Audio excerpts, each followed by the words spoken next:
Welcome back to my channel, Vangshan Ribbon Love FF Ribbon, Author Hevian। आज की story है the billionaires contract husband. ये एक contract marriage romance story है जिसमें लैन वागजी एक यंग बिलियनेयर सीईओ है और वीइंग एक सिंपल और चीयरफुल बॉय। एक कॉन्ट्रैक्ट जो सिर्फ 1 साल के लिए था।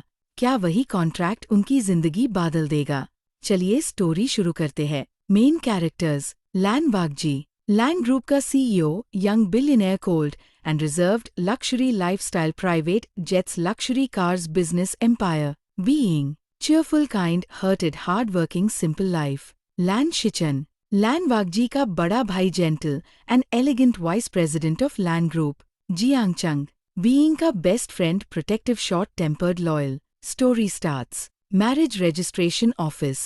एक आदमी बिना कुछ कहे कॉन्ट्रैक्ट के पेपर्स पर साइन कर रहा था। उसका एक्सप्रेशन बिल्कुल कोल्ड था। वो था लैन वागजी, पूरे सिटी का सबसे पावरफुल बिलियनेयर। उसके सामने बैठा वीइंग अपने हाथ में पेन पकड़े हुए नर्वस लग रहा था। उसने एक बार कॉन्ट्रैक्ट को देखा, FIR लैन वागजी को, और धीरे से अपना नाम साइन कर दिया। उसी पाल उन दोनों की कॉन्ट्रैक्ट मैरिज ऑफिशियली शुरू हो गई। वीइंग को अभी भी यकीन नहीं हो रहा था कि कुछ घंटों पहले तक वो एक नॉर्मल लाइफ जी रहा था और अब वो बिलियनेयर सीईओ लैन वागजी का हस्बैंड था। लेकिन सवाल ये था, आखिर ऐसा क्या हुआ था कि एक सिंपल बॉय और एक बिलियनेयर सीईओ कॉन्ट्रैक्ट मैरिज तक पहुंच गए? चलिए कुछ दिन पहले चलते हैं और देखते हैं इन दोनों की कहानी कैसे शुरू हुई। फ्लैशबैक: 3 दिन पहले सुबह के 6 बजे थे। पूरा सिटी अभी जाग ही रहा था, लेकिन वीइंग अपना दिन शुरू कर चुका था। एक छोटे से अपार्टमेंट में अलार्म बजते ही उसने आंखें खोली और बेड से उठ गया। गुड मॉर्निंग, न्यू डे, उसने खुद से मुस्कुराते हुए कहा। किचन में जाकर उसने ब्रेकफास्ट बनाया। तभी रूम का दरवाजा खुला। जियांग चंग ने नींद भरी आंखों से उसकी तरफ देखा। तुम फिर इतनी जल्दी उठ गए? वीइंग हंस पड़ा। अगर मैं नहीं उठूंगा तो हम दोनों भूखे मर जाएंगे। जियांग चंग ने आंखें घुमाई। ड्रामा बैंड करो। दोनों ब्रेकफास्ट करते हुए मजाक करने लगे। उनकी लाइफ परफेक्ट नहीं थी, लेकिन दोनों एक दूसरे के साथ खुश थे। ब्रेकफास्ट के बाद वीइंग अपनी डिलीवरी जॉब के लिए निकल गया। पूरे दिन वो सिटी के एक कोने से दूसरे कोने तक डिलीवरीज करता रहा। धूप, ट्रैफिक, थकान, सब कुछ था, लेकिन उसके चेहरे की स्माइल कभी गायब नहीं होती थी। दूसरी तरफ Lan group headquarters, top floor to ceiling glass windows के सामने एक आदमी खड़ा था। Black suit, luxury watch, cold eyes, powerful aura. Lan Wagji, पूरे बिजनेस वर्ल्ड का सबसे young billionaire CEO.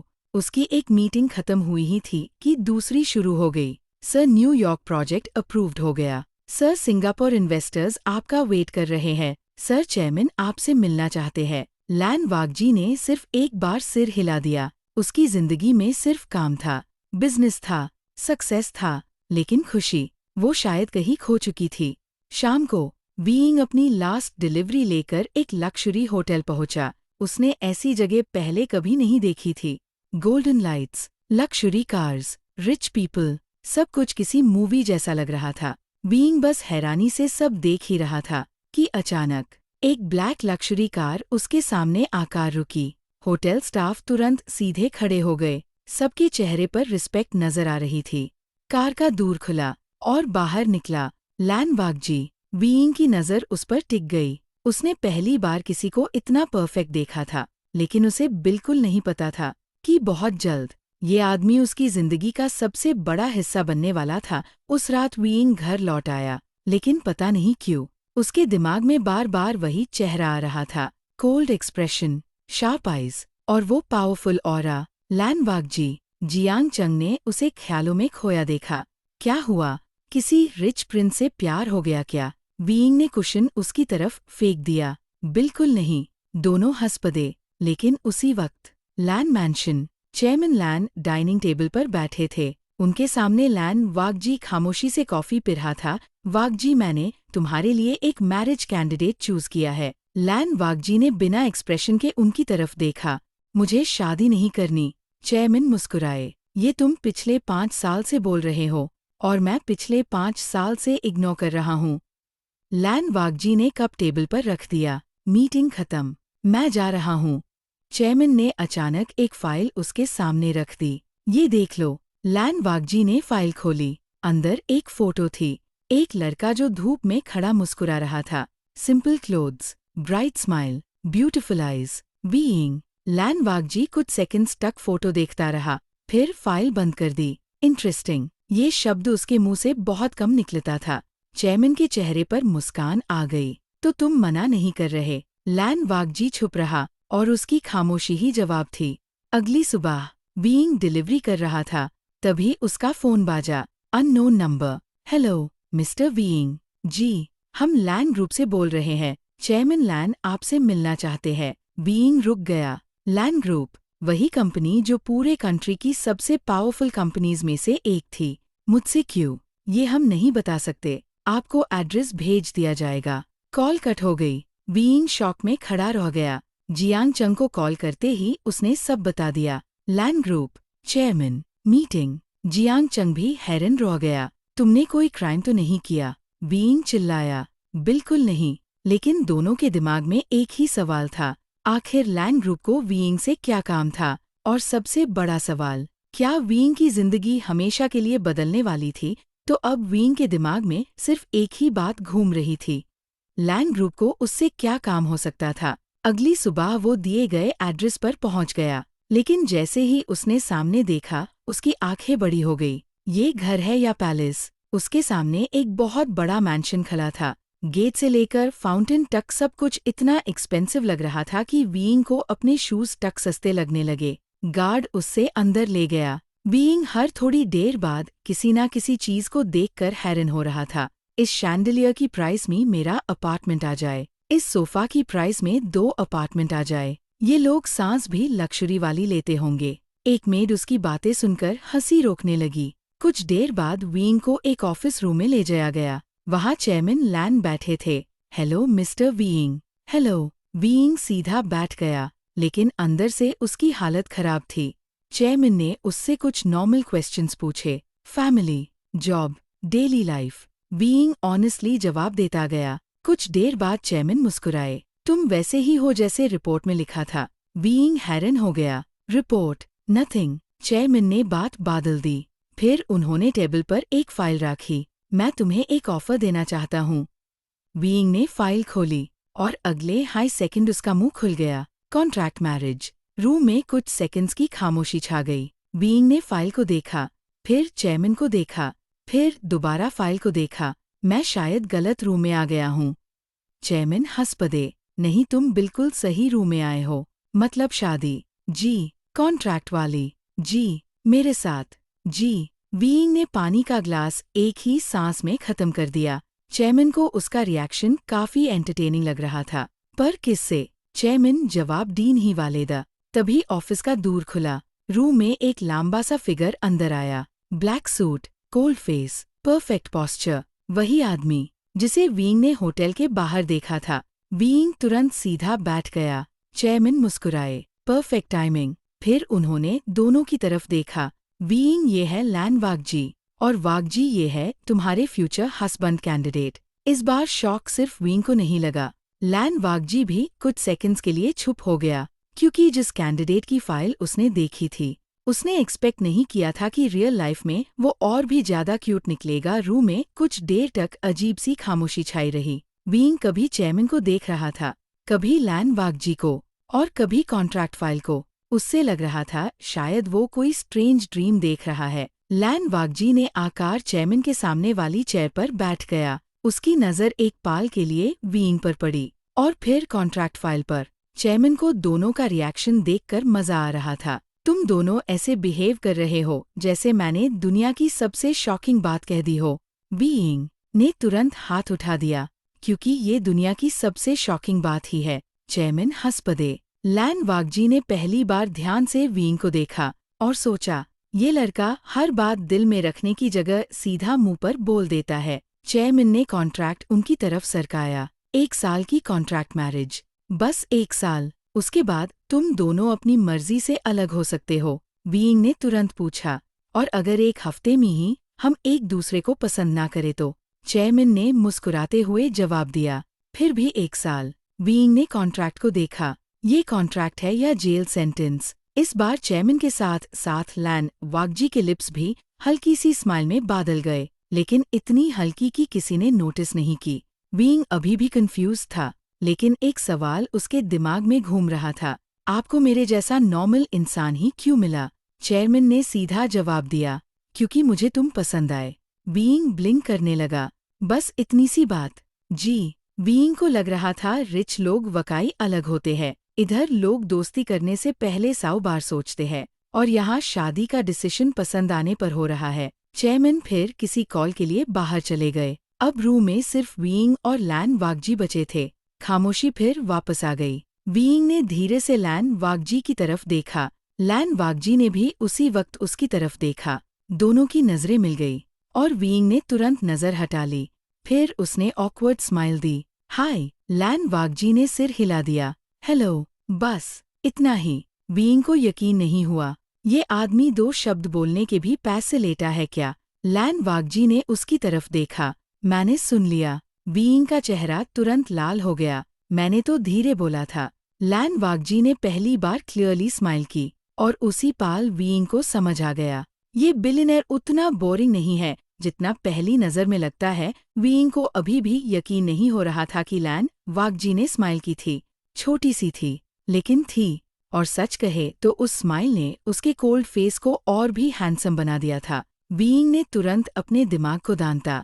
Focus being, तुम यहाँ शादी की बात करने आए हो, एडमायर करने नहीं।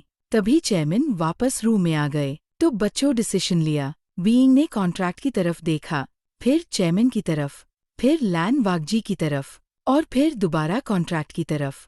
चेयरमैन को देखकर लग रहा था कि उन्होंने ऑलरेडी रिजल्ट अनाउंस कर दिया है। सर, एक बात पूछूं? पूछो। अगर मैं कॉन्ट्रैक्ट साइन कर लेता हूं तो मुझे क्या करना होगा?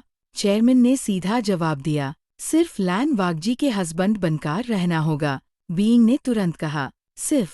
ये सिर्फ कैसे हुआ? ये तो फुल टाइम जॉब लग रही है। चेयरमैन फिर हंस पड़े। लैन वागजी ने भी अपनी कॉफी साइड में रख दी। पहली बार किसी ने कॉन्ट्रैक्ट मैरिज को फुल टाइम जॉब कहा था। बीइंग ने कॉन्ट्रैक्ट के पेजेस पलटने शुरू किए, और हर पेज के साथ उसका शौक बढ़ता गया। Luxury mention, personal driver, unlimited card, private staff. Being ने आंखें बड़ी कर ली। ये कॉन्ट्रैक्ट मैरिज है या लॉटरी? चेयरमैन ने मुस्कुराकर कहा, तुम आईसी जो चाहो कह सकते हो। बीइंग ने तुरंत कॉन्ट्रैक्ट बंद कर दिया। नहीं, ये सस्पिशियस है, बहुत सस्पिशियस। कोई भी इतनी फैसिलिटीज फ्री में नहीं देता। लैन वागजी ने पहली बार डायरेक्टली उससे सवाल पूछा, तुम्हें लगता है मैं स्कैमर हूँ? बीइंग ने सीधा जवाब दिया, नहीं, आप स्कैमर से भी ज्यादा रिच लगते हो। रूम में फिर से हंसी गूंज उठी। चेयरमैन को तो अब बीइंग और भी पसंद आने लगा था। कुछ देर बाद मीटिंग खत्म हो गई। चेयरमैन ने बीइंग को 2 दिन का टाइम दिया। आराम से सोच लो, डिसीजन तुम्हारा होगा। बीइंग ने सिर हिला दिया, और मैंशन से बाहर निकल गया। लेकिन जैसे ही वो गेट के पास पहुंचा, एक ब्लैक कार उसके सामने रुक गई। विंडो धीरे से नीचे हुई। अंदर लैन वागजी बैठा था। बीइंग हैरान हो गया। आप? लैन वागजी ने सीधा कहा, बैठ जाओ, मैं तुम्हें घर छोड़ देता हूँ।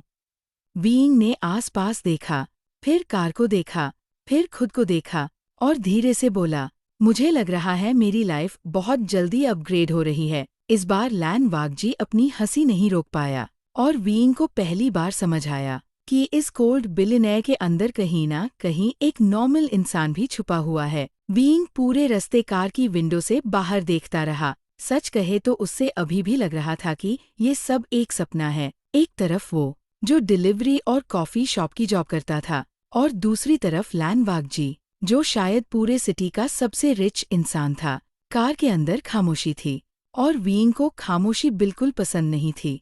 इसलिए उसने बात शुरू कर दी, आप हमेशा इतने छुप रहते हो। हाँ, आपको बो नहीं होता? नहीं, आपके दोस्त भी इतने छुप रहते हैं, नहीं पता? बीइंग ने हैरानी से उसकी तरफ देखा। आपने कभी चेक नहीं किया? लैन वागजी ने पहली बार उसकी तरफ देखा। दोस्त कम है। बीइंग को थोड़ी सिंपैथी हुई। इतना रिच होकर भी दोस्त कम, लाइफ फेयर नहीं है। लैन वागजी को समझ नहीं आया कि ये सिंपैथी थी या इंसल्ट। कुछ देर बाद कार अपार्टमेंट के सामने रुक गई। Thank you. बीइंग बाहर निकलने लगा। तभी लैन वागजी ने उससे बुलाया, बीइंग। ये पहली बार था जब उसने उसका नाम लिया था। बीइंग तुरंत मुड़ गया। हाँ, डिसीजन लेने में प्रेशर मत फील करना। अगर मना करना चाहो तो कर सकते हो। बीइंग थोड़ा सरप्राइज हुआ। उसने एक्सपेक्ट किया था कि लैन वाकजी कॉन्ट्रैक्ट के लिए फोर्स करेगा, लेकिन उसने तो उल्टा कह दिया। ठीक है, मैं सोचूंगा। लैन वाकजी ने सिर हिला दिया और कार चली गई। घर पहुंचते ही जियांग चंग उसके ऊपर टूट पड़ा। बताओ, क्या हुआ? किस लिए बुलाया था? तुम जेल तो नहीं जा रहे? बीइंग ने सोफा पर बैठते हुए कहा। नहीं, शादी करने जा रहा हूँ। 2 सेकंड की खामोशी छा गई। फिर क्या? पूरे अपार्टमेंट में जियांग चंग की आवाज गूंज गई। बीइंग ने जल्दी से उसका मुंह बंद किया। पड़ोसियों को मत बताओ। जियांग चंग अभी भी शॉक में था, और जब बीइंग ने कॉन्ट्रैक्ट मैरिज वाली पूरी बात बताई तो उसका शौक और बढ़ गया। नहीं, बिल्कुल नहीं, मैं इसके अगेंस्ट हूँ। बीइंग ने पूछा, क्यों? क्योंकि रिच लोग अजीब होते हैं। ये लॉजिक नहीं है। मुझे लॉजिक की जरूरत नहीं, मुझे ट्रस्ट नहीं। बीइंग हंस पड़ा, लेकिन सच ये था कि उसके मन में भी वही डाउट था। उस रात वो देर तक कॉन्ट्रैक्ट के बारे में सोचता रहा। 1 साल, बस 1 साल, और फिर सब नॉर्मल। लेकिन उससे बिल्कुल अंदाजा नहीं था कि ये कॉन्ट्रैक्ट उसकी पूरी जिंदगी बदलने वाला है। अगली सुबह बीइंग कॉफी शॉप में काम कर रहा था। तभी मैनेजर ने सब एम्प्लॉयज को इकट्ठा किया। उनके चेहरे पर टेंशन थी, और जो खबर उन्होंने दी उससे सुनकर बीइंग का दिल बैठ गया। कॉफी शॉप में अचानक सब एम्प्लॉयज चुप हो गए। मैनेजर के चेहरे पर पहली बार बीइंग ने इतनी टेंशन देखी थी। मैनेजर ने धीरे से कहा, मुझे अफसोस है, लेकिन अगले महीने से ये शॉप बंद हो जाएगी। पूरा हॉल खामोश हो गया। किसी को यकीन नहीं हुआ। ये कॉफी शॉप सिर्फ उनकी जॉब नहीं थी, ये उनका सेकंड होम थी। बीइंग भी शॉक में खड़ा था। बैंड हो जाएगी? मैनेजर ने सिर हिला दिया। बिल्डिंग ओनर ने रेंट बहुत बढ़ा दिया है, और हम अफोर्ड नहीं कर सकते। कुछ एम्प्लॉयज की आंखें भर आई। कुछ लोग तुरंत नई जॉब्स के बारे में सोचने लगे, लेकिन बीइंग चुप था। उसकी डिलीवरी जॉब थी, पर उससे मिलने वाली इनकम इतनी नहीं थी कि वो आराम से सब मैनेज कर सके। शाम को घर लौटे वक्त वो पहली बार सीरियस लग रहा था। जियांग चंग ने उसका चेहरा देखते ही समझ लिया।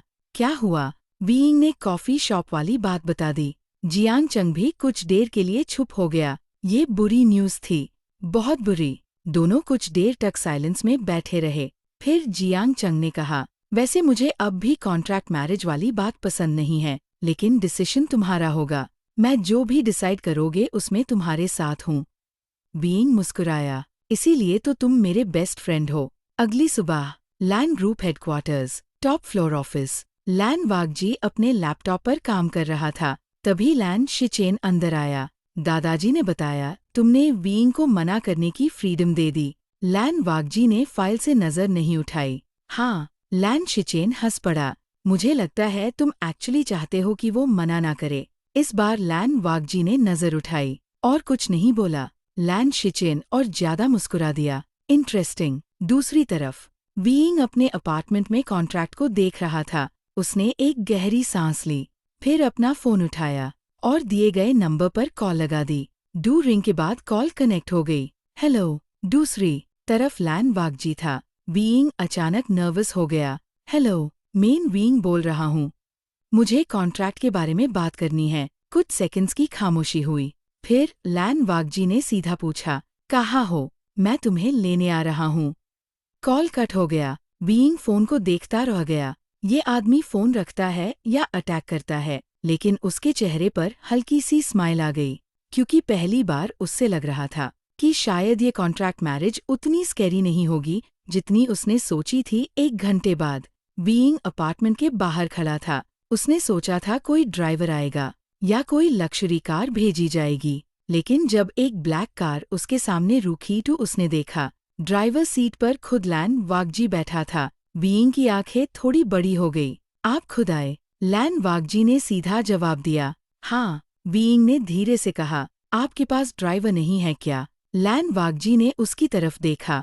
है तो फिर तुमसे बात मुझे करनी थी, ड्राइवर को नहीं। बीइंग कुछ सेकंड्स तक छुप रहा, फिर कार में बैठ गया। सफर के दौरान अजीब सी खामोशी थी, लेकिन इस बार अनकंफर्टेबल नहीं, बस थोड़ी फनी, क्योंकि बीइंग हर 2 मिनट बाद लैन वाकजी को साइड से देख लेता और हर बार पकड़ा जाता। आखिर लैन वाकजी ने पूछ ही लिया, क्या देख रहे हो? बीइंग ने तुरंत जवाब दिया, मैं कंफर्म कर रहा हूँ कि आप इंसान ही हो। लैन वागजी ने आईब्रो उठाई। और रिजल्ट अभी तक डाउटफुल है। पहली बार लैन वागजी के होंठों पर हल्की सी स्माइल आई। बीइंग ने तुरंत देख ली, आप स्माइल भी करते हो, अमेजिंग। लैन वागजी ने फिर से रोड की तरफ देख लिया। कुछ देर बाद दोनों एक रेस्टोरेंट पहुंचे। प्राइवेट रूम में बैठने के बाद बीइंग ने कॉन्ट्रैक्ट टेबल पर रख दिया। मैं कुछ कंडीशंस ऐड करना चाहता हूँ। लैन वागजी ने सिर हिला दिया। बोलो। पहली कंडीशन, मेरी फ्रीडम पर कोई रिस्ट्रिक्शन नहीं होगी। ठीक है। दूसरी कंडीशन, मैं अपनी डिलीवरी जॉब और पार्ट टाइम वर्क कंटिन्यू करूंगा। ठीक है। तीसरी कंडीशन, आप मुझे सुबह सुबह लेक्चर नहीं देंगे। लैन वागजी ने उसकी तरफ देखा। ये कंडीशन कॉन्ट्रैक्ट में क्यों है? क्योंकि आप लेक्चर डीन वाले टाइप लगते हो। लैन वागजी ने पहली बार सीधा जवाब दिया, और तुम प्रॉब्लम क्रिएट करने वाले टाइप लगते हो। बीइंग हंस पड़ा। पहली बार उनकी कॉन्वर्सेशन नॉर्मल लग रही थी। मीटिंग खत्म होने के बाद जब दोनों बाहर निकले, तब अचानक एक लड़की दौड़ती हुई आई। लैन वागजी, मैं तुमसे मिलना चाहती थी। बीइंग ने सरप्राइज से उस लड़की को देखा। लड़की सीधा लैन वागजी के पास खड़ी हो गई। उसके चेहरे पर कॉन्फिडेंस था और आंखों में कुछ और। बीइंग को तुरंत समझ आ गया, ये नॉर्मल फ्रेंड नहीं थी। लैन वागजी का एक्सप्रेशन तुरंत ठंडा हो गया। मैंने कहा था मुझे कांटेक्ट मत करना। लड़की का चेहरा थोड़ा उतर गया, लेकिन उसकी नज़र फिर बीइंग पर पड़ी और वो रुक गई। ये कौन है? कुछ सेकंड्स के लिए खामोशी छा गई। फिर लैन वागजी ने बिल्कुल शांत आवाज में कहा, मेरा फ्यूचर हस्बैंड। इस बार शॉक होने की बारी बीइंग की थी। उसने इतनी जल्दी इतना डायरेक्ट आंसर एक्सपेक्ट नहीं किया था, और सामने खड़ी लड़की का चेहरा एकदम सेफ पड़ गया। रेस्टोरेंट के बाहर हवा जैसे रुक गई। बीइंग अभी भी शॉक में खड़ा था। फ्यूचर हस्बैंड, इतनी कैजुअली कोई ऐसी बात कैसे बोल सकता है? सामने खड़ी लड़की ने मुश्किल से स्माइल की। मुझे लगा था तुम मजाक कर रहे हो। लैन वागजी ने सीधा जवाब दिया, मैं मजाक नहीं करता। बीइंग ने मन ही मन सोचा, ये बात तो सच है। लड़की कुछ और बोलना चाहती थी, लेकिन आखिर में छुप छाप चली गई। जैसे ही वो गई, बीइंग ने तुरंत लैन वागजी की तरफ देखा। Future husband, seriously? Lan Wagji ने शांत चेहरे से कहा, सिचुएशन को समझना था। बीइंग ने हंसी रोकने की कोशिश की। आप हर प्रॉब्लम को बिजनेस मीटिंग की तरह सॉल्व करते हो क्या? शायद। ये जवाब सुनकर बीइंग फिर हंस पड़ा। अगले दिन लैन मैंशन। चेयरमैन लैन किरेन गार्डन में चाय पा रहे थे। उनके सामने लैन शिचेन बैठा था। दादाजी, लगता है वागजी और बीइंग की प्रोग्रेस एक्सपेक्टेड से ज्यादा फास्ट आई। लैन किरेन ने कप रख लिया। फास्ट नहीं, इंटरेस्टिंग। उसी वक्त सर्वेंट एक फाइल लेकर आया। सर, इन्वेस्टिगेशन रिपोर्ट आ गई। लैन किरेन ने फाइल खोली। कुछ पेजेस देखने के बाद उनकी आंखें हल्की सी सिकुड़ गई। लैन शिचेन ने नोटिस कर लिया। क्या हुआ? लैन किरेन ने फाइल बंद कर दी। अभी कुछ नहीं, लेकिन लगता है किसी ने बहुत साल पहले एक सच छुपाया था। लैन शिचेन समझ गया, कोई पुरानी बात सामने आ रही थी। लेकिन लैन किरेन ने टॉपिक वही खत्म कर दिया। दूसरी तरफ बीइंग अपनी डिलीवरी कर रहा था। तभी उसके फोन पर मैसेज आया। जियांग चंग का था। इमरजेंसी, जल्दी कैफे आओ।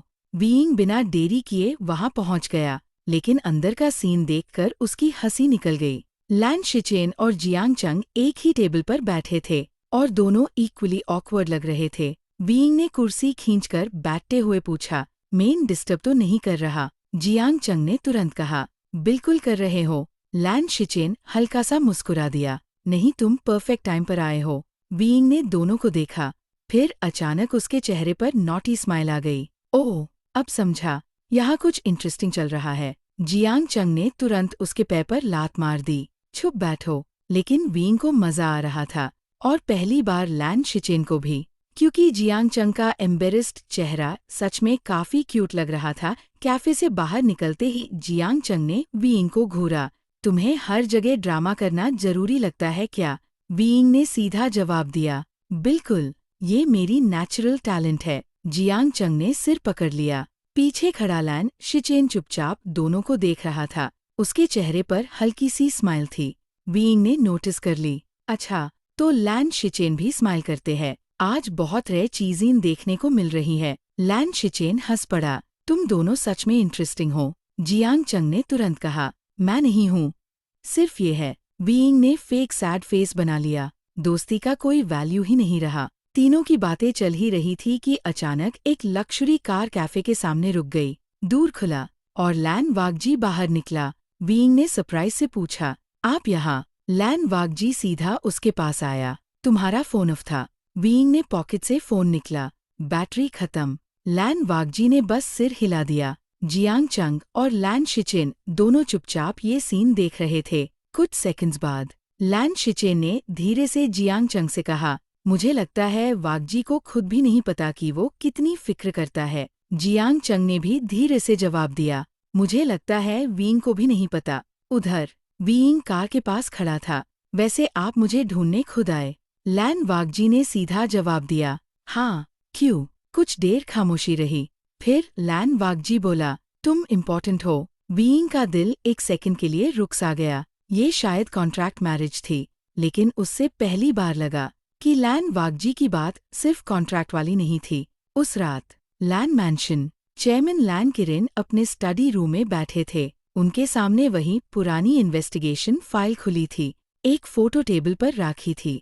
फोटो में 2 छोटे बच्चे मुस्कुरा रहे थे। लैन किरेन ने धीरे से फोटो को देखा और बहुत सालों बाद उनके चेहरे पर उदासी नजर आई। उन्होंने धीरे से कहा, अगर सच वही है जो मुझे लग रहा है, तो किस्मत ने बहुत लंबा चक्कर लगाया है। स्टडी रूम का डोर बंद था, इसलिए उनकी बात किसी ने नहीं सुनी और ना ही किसी को पता था कि वीइंग और लैन वागजी के बीच जो कनेक्शन था वो कॉन्ट्रैक्ट मैरिज से बहुत पहले शुरू हो चुका था। अगली सुबह वीइंग ने आंखें खोली तो उसका दिमाग अभी भी कल वाली बात में अटका हुआ था। तुम इम्पोर्टेंट हो। उसने तकिए में मुंह छुपा लिया। ये आदमी इतनी सिंपल बातें बोलकर किसी को भी कंफ्यूज कर सकता है। तभी उसका फोन बाजा। स्क्रीन पर नाम देखते ही वो सीधा उठ बैठा।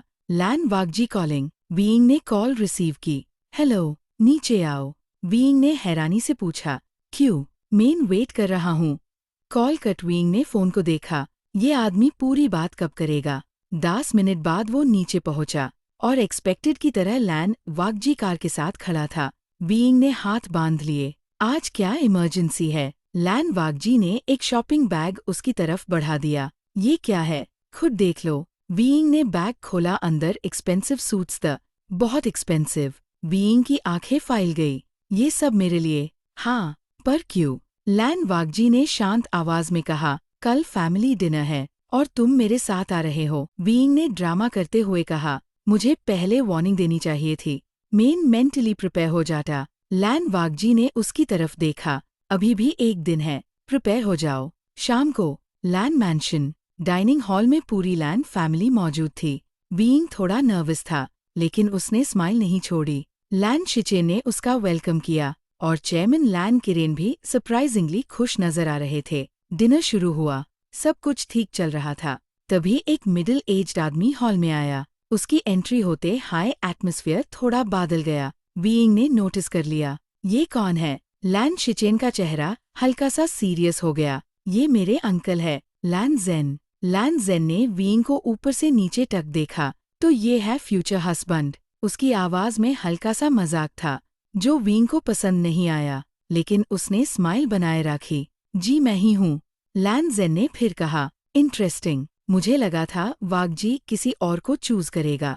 ये सुनकर डाइनिंग हॉल में खामोशी छा गई। लैन वागजी का चेहरा ठंडा हो गया। चेयरमैन लैन किरेन ने भी नजर उठाकर लैन जेन को देखा, लेकिन वीइंग ने सिचुएशन को हल्का कर दिया। आप टेंशन मत लीजिए, मुझे भी लगा था मैं किसी और को चूज करूंगा। डाइनिंग टेबल पर अचानक हंसी फूट पड़ी। लैन शिचेन ने पानी पीते हुए हंसी छुपाई। जियांग चंग जो स्पेशल गेस्ट की तरह आया था, उसने सीधा मुंह फिर लिया और पहली बार लैन वागजी के होंठों पर भी स्माइल आ गई। सिर्फ लैन जेन खुश नहीं था। उसने चुपचाप वीइंग को देखा, जैसे वो उसके बारे में कुछ जानता हो, कुछ ऐसा जो अभी तक किसी और को नहीं पता था। डिनर खत्म होने के बाद सब लोग ड्राइंग रूम में बैठ गए। वीइंग अब तक सबके साथ काफी कंफर्टेबल हो चुका था, सिर्फ एक इंसान को छोड़कर, लैन जेन। हर बार जब वीइंग उसकी तरफ देखता, लैन जेन उससे अजीब नजर से देख रहा होता, जैसे वो कोई पजल सॉल्व करने की कोशिश कर रहा हो। आखिर वीइंग ने धीरे से लैन वागजी से पूछा, तुम्हारे अंकल मुझे ऐसे क्यों देख रहे हैं? लैन वागजी ने उस तरफ देखा। इग्नोर करो। बीइंग हंस पड़ा। तुम्हारा हर सल्यूशन इग्नोर करो ही क्यों होता है, क्योंकि अननेसेसरी प्रॉब्लम्स में इंटरेस्ट नहीं है। बीइंग ने सिर हिला दिया। Fair enough. तभी चेयरमैन लैन किरेन ने सबका ध्यान अपनी तरफ खींच लिया। मेरे पास एक अनाउंसमेंट है। पूरा रूम चुप हो गया। लैन किरेन ने सीधा कहा, 1 हफ्ते बाद वागजी और बीइंग की एंगेजमेंट सेरेमनी होगी। बीइंग का जूस लगभग गलत जगह चला गया। क्या? 1 हफ्ते बाद? उसने तुरंत लैन वागजी की तरफ देखा, लेकिन लैन वागजी बिल्कुल काम था, जैसे उससे पहले से पता हो। लैन शिचे ने मुस्कुराते हुए कहा, कंग्रेचुलेशंस। जियांग चंग ने भी ताली बजाई। बस वीइंग हाई शॉक में था। डिनर के बाद जब वो मैंशन के गार्डन में घूम रहा था, तभी पीछे से किसी ने आवाज दी, बीइंग। वो मुड़ा। लैन शिचेन था। दोनों साथ चलने लगे। लैन शिचेन ने पूछा, नर्वस हो? थोड़ा। लैन शिचेन हल्का सा हंसा, नॉर्मल है। वैसे एक बात बताओ, क्या? मैंने वागजी को इतना रिलैक्स्ड बहुत सालों बाद देखा है। बीइंग रुक गया। मेरी वजह से, शायद। ये जवाब सुनकर बीइंग कुछ देर चुप रहा। उसके दिल में अजीब सी फीलिंग हुई, क्यूट सी, वार्म सी। इसी वक्त मैंशन के दूसरे हिस्से में लैन ज़ेन एक फोन कॉल पर था। उसकी आवाज धीमी थी। मुझे पूरा यकीन हो गया है। फोन की दूसरी तरफ किसी ने कुछ कहा। लैन ज़ेन ने जवाब दिया, हाँ, बीइंग वही बच्चा है जो 15 साल पहले उस दिन वहाँ था। उसके चेहरे पर हल्की सी स्माइल आई। लगता है बहुत पुराने राज अब खुद सामने आने वाले हैं। और उससे ज्यादा इंटरेस्टिंग बात, बीइंग को अभी तक कुछ याद नहीं। कॉल कट हो गई। लैन ज़ेन खिड़की के पास खड़ा अंधेरे में बाहर देखने लगा, जैसे वो किसी बहुत पुरानी कहानी के अगले चैप्टर का इंतजार कर रहा हो। एंगेजमेंट की न्यूज के बाद बीइंग का पूरा वीक बिजी निकल गया। कभी ड्रेस फिटिंग, कभी फैमिली मीटिंग्स, कभी इवेंट प्लानिंग, और हर जगह लैन वागजी उसके साथ होता। लेकिन सबसे अजीब बात ये थी कि धीरे धीरे उन दोनों की ऑकवर्डनेस कम हो रही थी। एक दिन शॉपिंग के दौरान बीइंग एक शेल्फ से कुछ लेने की कोशिश कर रहा था, लेकिन उसकी हाइट कम पड़ गई। उसने जंप लगाया, फिर जंप लगाया, फिर तीसरी बार जंप लगाने ही वाला था कि किसी ने आसानी से वो बॉक्स निकालकर उसके हाथ में रख दिया। लैन वागजी। बीइंग ने मुंह फुला लिया। आपको हर चीज में परफेक्ट होना जरूरी है क्या? लैन वागजी ने सीधा जवाब दिया, नहीं, बस शेल्फ मुझसे डरती है। 2 सेकंड की खामोशी हुई। फिर बीइंग जोर से हंस पड़ा। आप जोक भी मारते हो? लैन वागजी के होंठों पर हल्की सी स्माइल आ गई। शाम को लैन मैंशन। चेयरमैन लैन किरेन स्टडी रूम में बैठे थे। उनके सामने पुरानी फाइल खुली थी और उसके साथ एक पुरानी फोटो। फोटो में एक छोटा सा लड़का रो रहा था और उसके पास दूसरा बच्चा उसका हाथ पकड़े खड़ा था। लैन किरेन ने फोटो को देखा और धीरे से कहा, तुम दोनों को पता भी नहीं कि तुम पहली बार कितने साल पहले मिले थे। तभी दरवाजा नॉक हुआ। अंदर आओ। लैन शिचेन अंदर आया। दादाजी, क्या आप मुझे सच बताएंगे? लैन किरेन कुछ सेकंड्स तक चुप रहे, फिर बोले, अभी नहीं, ये सच मुझे खुद कंफर्म करना है। दूसरी तरफ एंगेजमेंट सेरेमनी का दिन आ गया। पूरा हॉल लाइट्स और फ्लावर से सजा हुआ था। गेस्ट्स आना शुरू हो गए। बीइंग स्टेज के पीछे खड़ा था। उसका दिल नॉर्मल से ज्यादा फास्ट धड़क रहा था। जियांग चंग उसके पास आया, नर्वस, बहुत। जियांग चंग ने उसके कंधे पर हाथ रखा। सब ठीक होगा। तभी होस्ट ने अनाउंसमेंट की, please welcome mister Lan Wagji and mister Being. Being ने गहरी सांस ली और स्टेज पर चला गया। सामने लैन वागजी पहले से खड़ा था, ब्लैक सूट में हमेशा की तरह हैंडसम। बीइंग एक सेकंड के लिए उससे देखकर रुक गया। लैन वागजी ने धीरे से पूछा, क्या हुआ? बीइंग ने तुरंत नजर हटा ली, कुछ नहीं, बस आज आप थोड़े ज्यादा हैंडसम लग रहे हो। लैन वागजी भी एक सेकंड के लिए चुप हो गया, फिर उसने धीरे से कहा, तुम भी। बीइंग का चेहरा तुरंत लाल हो गया और ये सीन देखकर नीचे खड़े लैन शिचेन और जियांग चंग दोनों मुस्कुरा दिए। लेकिन हॉल के एक कोने में खड़ा लैन ज़ेन बिल्कुल नहीं मुस्कुराया। उसकी नज़र स्टेज पर थी और उसके हाथ में वही पुरानी फोटो थी। फोटो के पीछे एक नाम लिखा था और उस नाम को देखकर उसने धीरे से कहा, अब देखते हैं, जब तुम्हें अपना सच याद आएगा तो सब कुछ कैसे बदलेगा। एंगेजमेंट सेरेमनी स्मूथली चल रही थी। गेस्ट्स कंग्रेचुलेशंस दे रहे थे, फोटोज ली जा रही थी और बीइंग को लग रहा था कि उसकी स्माइल अब परमानेंट हो गई है। इतनी देर से वो बस स्माइल ही कर रहा था, आखिर वो थककर एक कॉर्नर में बैठ गया।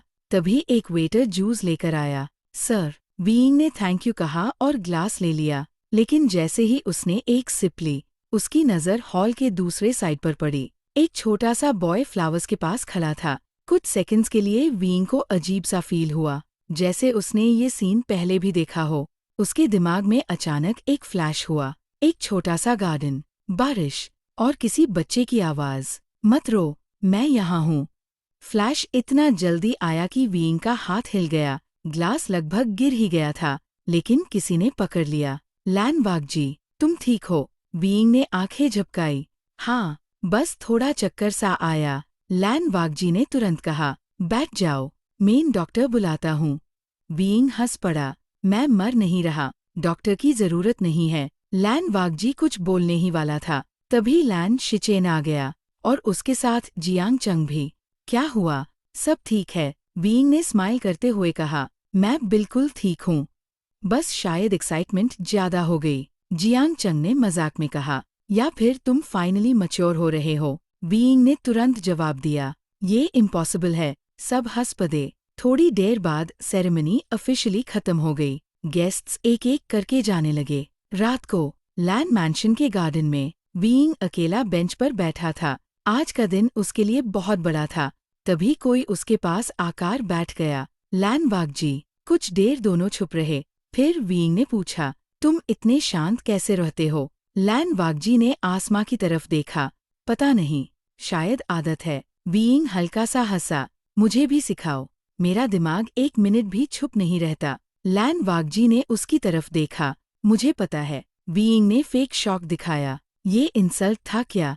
थोड़ा। दोनों की हंसी निकल गई। ये शायद पहली बार था जब दोनों बिना किसी कॉन्ट्रैक्ट या फैमिली डिस्कशन के सिर्फ बैठकर बात कर रहे थे, और दोनों को अच्छा लग रहा था। लेकिन मैंशन के दूसरे हिस्से में लैन जेन चेयरमैन लैन किरेन के स्टडी रूम में खड़ा था। उसने टेबल पर पुरानी फोटो रख दी। अब और कितना वेट करेंगे?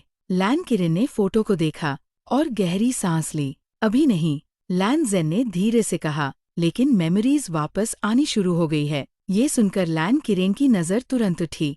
क्या? लैन जेन ने सिर हिला दिया। हाँ, और जैब बीइंग को सब याद आ जाएगा, तो उससे पता चल जाएगा कि 15 साल पहले उसने सिर्फ किसी बच्चे की मदद नहीं की थी, उसने लैन वाकजी की जिंदगी बचाई थी।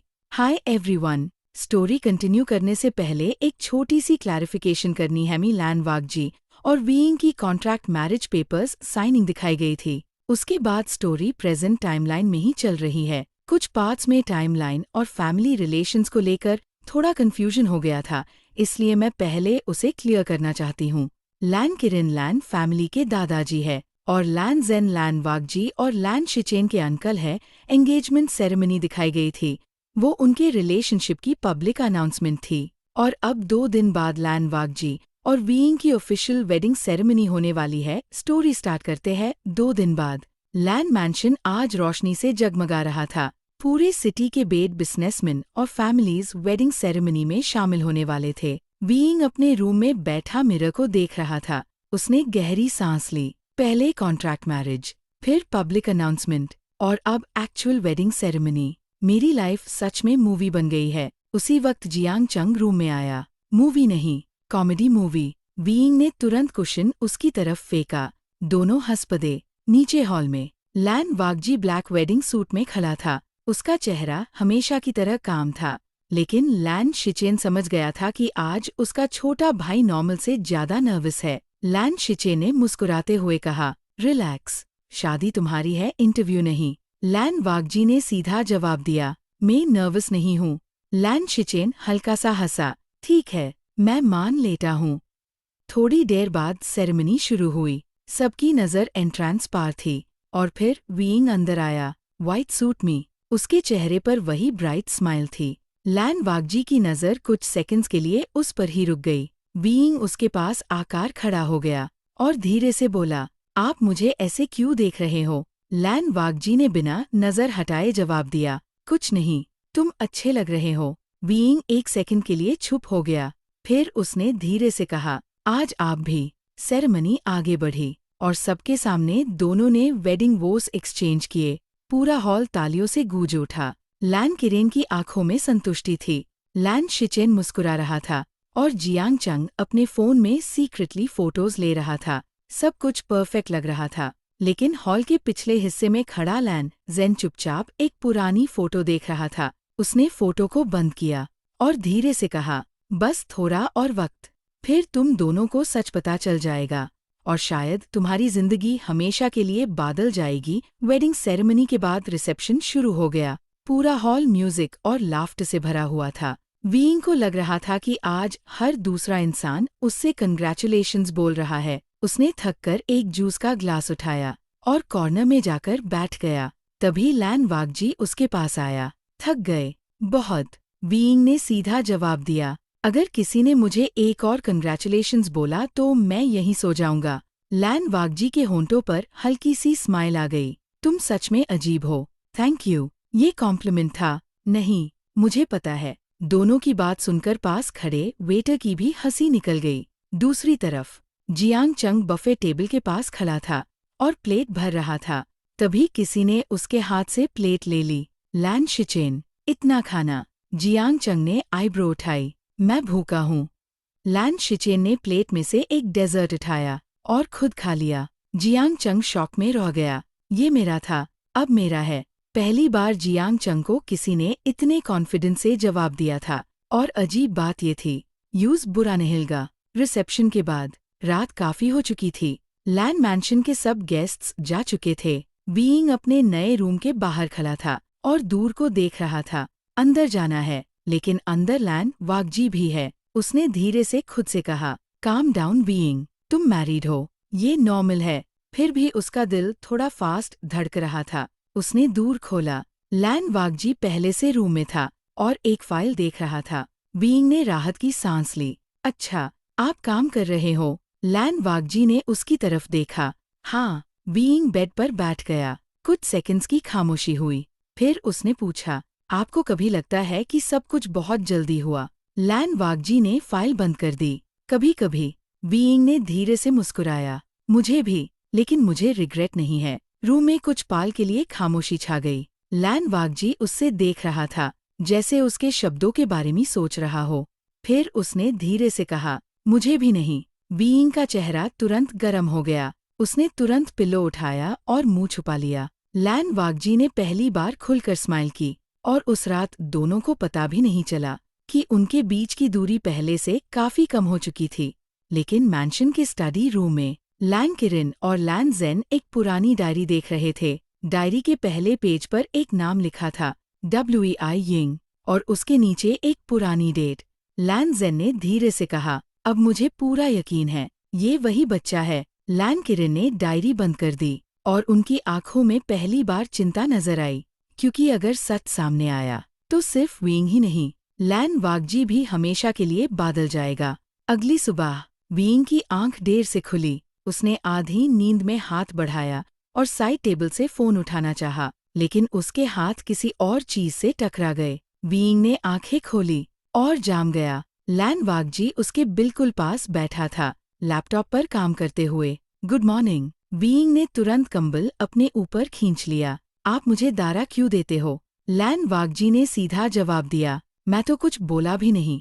यही तो प्रॉब्लम है, आप छुप रहकर भी दारा देते हो। लैन वागजी के होंठों पर हल्की सी स्माइल आ गई। ब्रेकफास्ट के दौरान लैन किरेन ने अनाउंस किया, आज शाम सब लोग फैमिली डिनर के लिए बाहर चलेंगे। वीइंग खुश हो गया। Free food? जियांग चंग ने तुरंत कहा, तुम्हारी लाइफ का हर सोल्यूशन खाना ही क्यों होता है? क्योंकि खाना कभी धोखा नहीं देता। डाइनिंग टेबल पर सब हंस पड़े। शाम को सब लोग एक पुराने लेकसाइड रेस्टोरेंट पहुंच गए। रेस्टोरेंट के पास एक छोटा सा पार्क भी था। वीइंग हवा लेने के लिए थोड़ी देर बाहर निकल गया, लेकिन जैसे ही वो पार्क के एक कोने में पहुंचा, उसके कदम रुक गए। एक पुराना स्विंग, एक बड़ा सा ट्री और पास में एक छोटा फाउंटेन। अचानक उसके दिमाग में फिर वही अजीब फ्लैश आया, बारिश, एक रोता हुआ बच्चा और उसका अपना छोटा सा हाथ, जो किसी और का हाथ पकड़े हुए था। फ्लैश पहले से ज्यादा क्लियर था। वीइंग ने अपना सिर पकड़ लिया। उसका दिल तेज धड़कने लगा। तभी पीछे से आवाज आई, वीइंग। लैन वागजी था। सब ठीक है? वीइंग ने तुरंत नॉर्मल होने की कोशिश की। हाँ, बस थोड़ा चक्कर आया था। लैन वाकजी ने कुछ सेकंड्स उससे देखा, जैसे उसे यकीन नहीं हुआ, लेकिन उसने और कुछ नहीं पूछा। रात को लैन मैंशन। लैन ज़ेन अपने रूम में वही पुरानी फोटो देख रहा था। फोटो के कोने में दो बच्चे मुस्कुरा रहे थे। एक का चेहरा क्लियरली दिख रहा था और दूसरे का आधा। लैन शिचेन रूम में आया। अंकल, आप हमेशा ये फोटो क्यों देखते रहते हैं? लैन ज़ेन कुछ पाल छुप रहा, फिर बोला, क्योंकि कभी कभी एक फोटो पूरी जिंदगी बदल सकती है। लैन शिचेन ने हैरानी से पूछा, क्या मतलब? लैन ज़ेन ने फोटो बंद कर दी। अभी नहीं, जल्द ही सबको पता चल जाएगा, और जब सच सामने आएगा तो तुम सब समझोगे कि वीइंग और लैन वाकजी की मुलाकात होटल में नहीं हुई थी। किस्मत ने उन्हें बहुत पहले मिला दिया था, और शायद उन दोनों को खुद भी इसका अंदाजा नहीं था। अगली सुबह लैन मैंशन में सब कुछ नॉर्मल लग रहा था, लेकिन वीइंग के लिए सब कुछ बदलने लगा था। कल रात वेल फ्लैशेस उसके दिमाग से जा ही नहीं रहे थे। ब्रेकफास्ट टेबल पर भी वो अनयूजुअल तरह से चुप था। लैन वाकजी ने नोटिस कर लिया। तुम ठीक हो? वीइंग ने सिर हिला दिया। हाँ, बस थोड़ा टायर्ड हूँ। लैन वाकजी ने कुछ नहीं कहा, लेकिन उसकी नज़र पूरे वक्त वीइंग पर ही रही। दोपहर में मैरिज रजिस्ट्रेशन की फाइनल डॉक्यूमेंट्स लैन ग्रुप से मैंशन भेजी गई। लैन किरण ने सबको स्टडी रूम में बुलाया। आज से तुम दोनों की शादी ऑफिशियली लीगल है। 2 महीने बाद ग्रैंड वेडिंग सेरेमनी होगी, लेकिन लॉ के हिसाब से तुम दोनों अब हस्बैंड हो। वीइंग एक सेकंड के लिए शॉक में रह गया। मैंने सच में शादी कर ली। जियांग चंग हंस पड़ा। अब पछताने से कुछ नहीं होगा। सब मुस्कुरा दिए। सिर्फ लैन वाकजी की नज़र वीइंग पर टिकी हुई थी, जैसे वो उसका रिएक्शन देख रहा हो। शाम को लैन शिचेन ने जियांग चंग को गार्डन में अकेले बैठा देखा। क्या सोच रहे हो? जियांग चंग ने हल्का सा मुस्कुराकर कहा, बस लाइफ कितनी जल्दी बदल गई। लैन शिचेन उसके पास बैठ गया। कभी कभी बदलाव अच्छा होता है। दोनों कुछ देर तक बिना बोले बैठे रहे, और पहली बार उनके बीच की खामोशी अजीब नहीं लगी। दूसरी तरफ वीइंग अपने रूम में पुरानी फाइल्स देख रहा था। तभी एक एनवलोप अलमारी के नीचे गिरा हुआ मिला। उसने हैरानी से उसे उठाया। एनवलोप पुराना था, और उस पर सिर्फ एक लाइन लिखी थी, अगर तुम्हें कभी सच जानना हो तो आईसी खोलना। वीइंग का दिल जोर से धड़का। उसने धीरे से एनवलोप खोला। अंदर एक छोटी सी फोटो थी। फोटो देखते ही उसकी सांसें रुक गई। फोटो में 2 बच्चे थे। एक वो खुद था, और दूसरा लैन वाकजी। वीइंग की आंखें फैल गई। ये कैसे मुमकिन है? उसके हाथ कांपने लगे। तभी उसके दिमाग में एक और फ्लैश आया। बारिश की रात, एक छोटा सा लड़का सड़क के किनारे गिरा हुआ, और छोटा वीइंग उसका हाथ पकड़कर कह रहा था, डर मत, मैं यहाँ हूँ। फ्लैश खत्म होते हाय वीइंग कुर्सी पर गिर गया। उसकी आंखों में शॉक था, क्योंकि अब उससे पहली बार एहसास हुआ ये सिर्फ एक एक्सीडेंट नहीं था। उसका और लैन वाकजी का रिश्ता 15 साल पुराना था, और किसी ने जानबूझकर उस सच को छुपाया था। वीइंग का पूरा शरीर सुन पड़ गया था। उसके हाथ में अब भी वही फोटो थी। फोटो में छोटा सा वीइंग और उसके पास खड़ा एक शांत सा लड़का, लैन वाकजी। वीइंग को यकीन ही नहीं हो रहा था। अगर हम बचपन से एक दूसरे को जानते थे तो मुझे कुछ याद क्यों नहीं? उसने फोटो पलटकर देखी। पीछे एक डेट लिखी थी, और उस डेट को देखते ही उसका दिल और तेज धड़कने लगा। ये वही साल था जब उसके पेरेंट्स का एक्सीडेंट हुआ था। तभी दरवाजा खुला। लैन वाकजी अंदर आया। तुम यहाँ हो? लेकिन उसकी नज़र तुरंत वीइंग के हाथ में पकड़ी फोटो पर पड़ी। कुछ सेकंड्स के लिए उसका चेहरा बदल गया। तुम्हें ये फोटो कहाँ मिली? वीइंग धीरे से खड़ा हुआ। तुम मुझे पहले से जानते थे। लैन वाकजी चुप रहा। जवाब दो लैन वाकजी, क्या हम बचपन में मिले थे? रूम में खामोशी छा गई। आखिर लैन वाकजी ने धीरे से कहा, हाँ। वीइंग की सांसें रुक गई। तो सब सच है? लैन वाकजी ने उसकी तरफ देखा। मैं तुम्हें कभी नहीं भूला, लेकिन तुम सब भूल गए। ये सुनकर वीइंग एकदम चुप हो गया। उसके दिल में अजीब सी फीलिंग हुई, जैसे कोई बहुत पुरानी कमी अचानक सामने आ गई हो। उस रात दोनों मैंशन की बालकनी में खड़े थे। नीचे पूरा शहर रोशनी से जगमगा रहा था। वीइंग ने धीरे से पूछा, अगर तुम मुझे इतने सालों से जानते थे तो कॉन्ट्रैक्ट मैरिज क्यों? लैन वाकजी की आंखों में एक गहरी उदासी उभार आई। क्योंकि मुझे डर था कि अगर मैं सच बताऊंगा तो तुम मुझसे और दूर चले जाओगे। बीइंग ने पहली बार लैन वाकजी को इतना वल्नरेबल देखा और उस पाल उसका दिल अजीब तरह से धड़क उठा। उसने नजर हटा ली, लेकिन उसके गाल हल्की सी लाल हो गए। दूर से लैन किरेन बालकनी की तरफ देख रहे थे। उनके पास खड़ा एक आदमी धीरे से बोला, लगता है प्लान काम कर रहा है। लैन किरेन का चेहरा सख्त हो गया। अभी नहीं, सबसे बड़ा सच अभी बाकी है, आदमी ने पूछा। और अगर वीइंग को सच पता चल गया तो? लैन किरेन ने गहरी सांस ली। फिर सब कुछ बादल जाएगा, उन दोनों को भी और हम सबको भी। अगली सुबह वीइंग जल्दी उठ गया। कल रात लैन वाकजी की बातें उसके दिमाग में बार बार घूम रही थी। मैं तुम्हें कभी नहीं भूला, ये लफ्ज उसके दिल में कहीं बस गए थे। ब्रेकफास्ट टेबल पर सब मौजूद थे। लैन किरेन न्यूज़पेपर पढ़ रहे थे। लैन शिचिन और जियांग चंग किसी बिजनेस इवेंट के बारे में बात कर रहे थे। वीइंग चुपचाप बैठा था। तभी लैन वाकजी उसके सामने कॉफी रखकर बैठ गया। तुम्हारी फेवरेट? वीइंग हैरान हो गया। तुम्हें कैसे पता? लैन वाकजी ने सीधा जवाब दिया, मुझे तुम्हारी बहुत सी बातें पता है। वीइंग एक पाल के लिए उसकी तरफ देखता रह गया, फिर नजर चुरा ली। उसका दिल फिर से अजीब तरह धड़कने लगा। दोपहर में लैन ग्रुप में एक इम्पॉर्टेंट प्रेस कॉन्फ्रेंस रखी गई थी। कॉन्ट्रैक्ट मैरिज की बात तो किसी को नहीं पता थी, लेकिन ऑफिशियली वीइंग और लैन वाकजी को फ्यूचर कपल के रूप में इंट्रोड्यूस किया जाना था। हॉल रिपोर्टर से भरा हुआ था। जैसे ही दोनों स्टेज पर आए, कैमरा फ्लैशेस चमकने लगे। रिपोर्टर ने तुरंत सवाल पूछा, मिस्टर लैन, आप और मिस्टर वीइंग की लव स्टोरी कब शुरू हुई? वीइंग अंदर ही अंदर घबरा गया, लेकिन लैन वाकजी बिल्कुल शांत रहा। बहुत पहले। रिपोर्टर हंस पड़ा। कितने साल पहले? लैन वाकजी ने वीइंग की तरफ देखा। उस नज़र में कुछ ऐसा था जिसे सिर्फ वीइंग महसूस कर सका। फिर लैन वाकजी ने कहा, 15 साल पहले। पूरा हॉल शॉक में आ गया, वीइंग भी। उसने तुरंत लैन वाकजी की तरफ देखा, लेकिन लैन वाकजी का चेहरा बिल्कुल सीरियस था। प्रेस कॉन्फ्रेंस के बाद वीइंग ने उसे कॉरिडोर में रोक लिया। तुमने ऐसा क्यों कहा? लैन वाकजी ने पूछा। झूठ बोला। वीइंग चुप हो गया, क्योंकि सच तो ये था, लैन वाकजी ने झूठ नहीं बोला था। शाम को वीइंग अपने रूम में था, तभी उसके फ़ोन पर अननोन नंबर से मैसेज आया, अगर तुम अपने पेरेंट्स के एक्सीडेंट का सच जानना चाहते हो तो आज रात 8 बजे पुराने हार्बर पर आओ। वीइंग का चेहरा सख्त पड़ गया। उसने मैसेज दोबारा पढ़ा, उसके पेरेंट्स का एक्सीडेंट। ये बात तो सालों से बंद हो चुकी थी। फिर अचानक ये मैसेज, किसने भेजा और क्यों?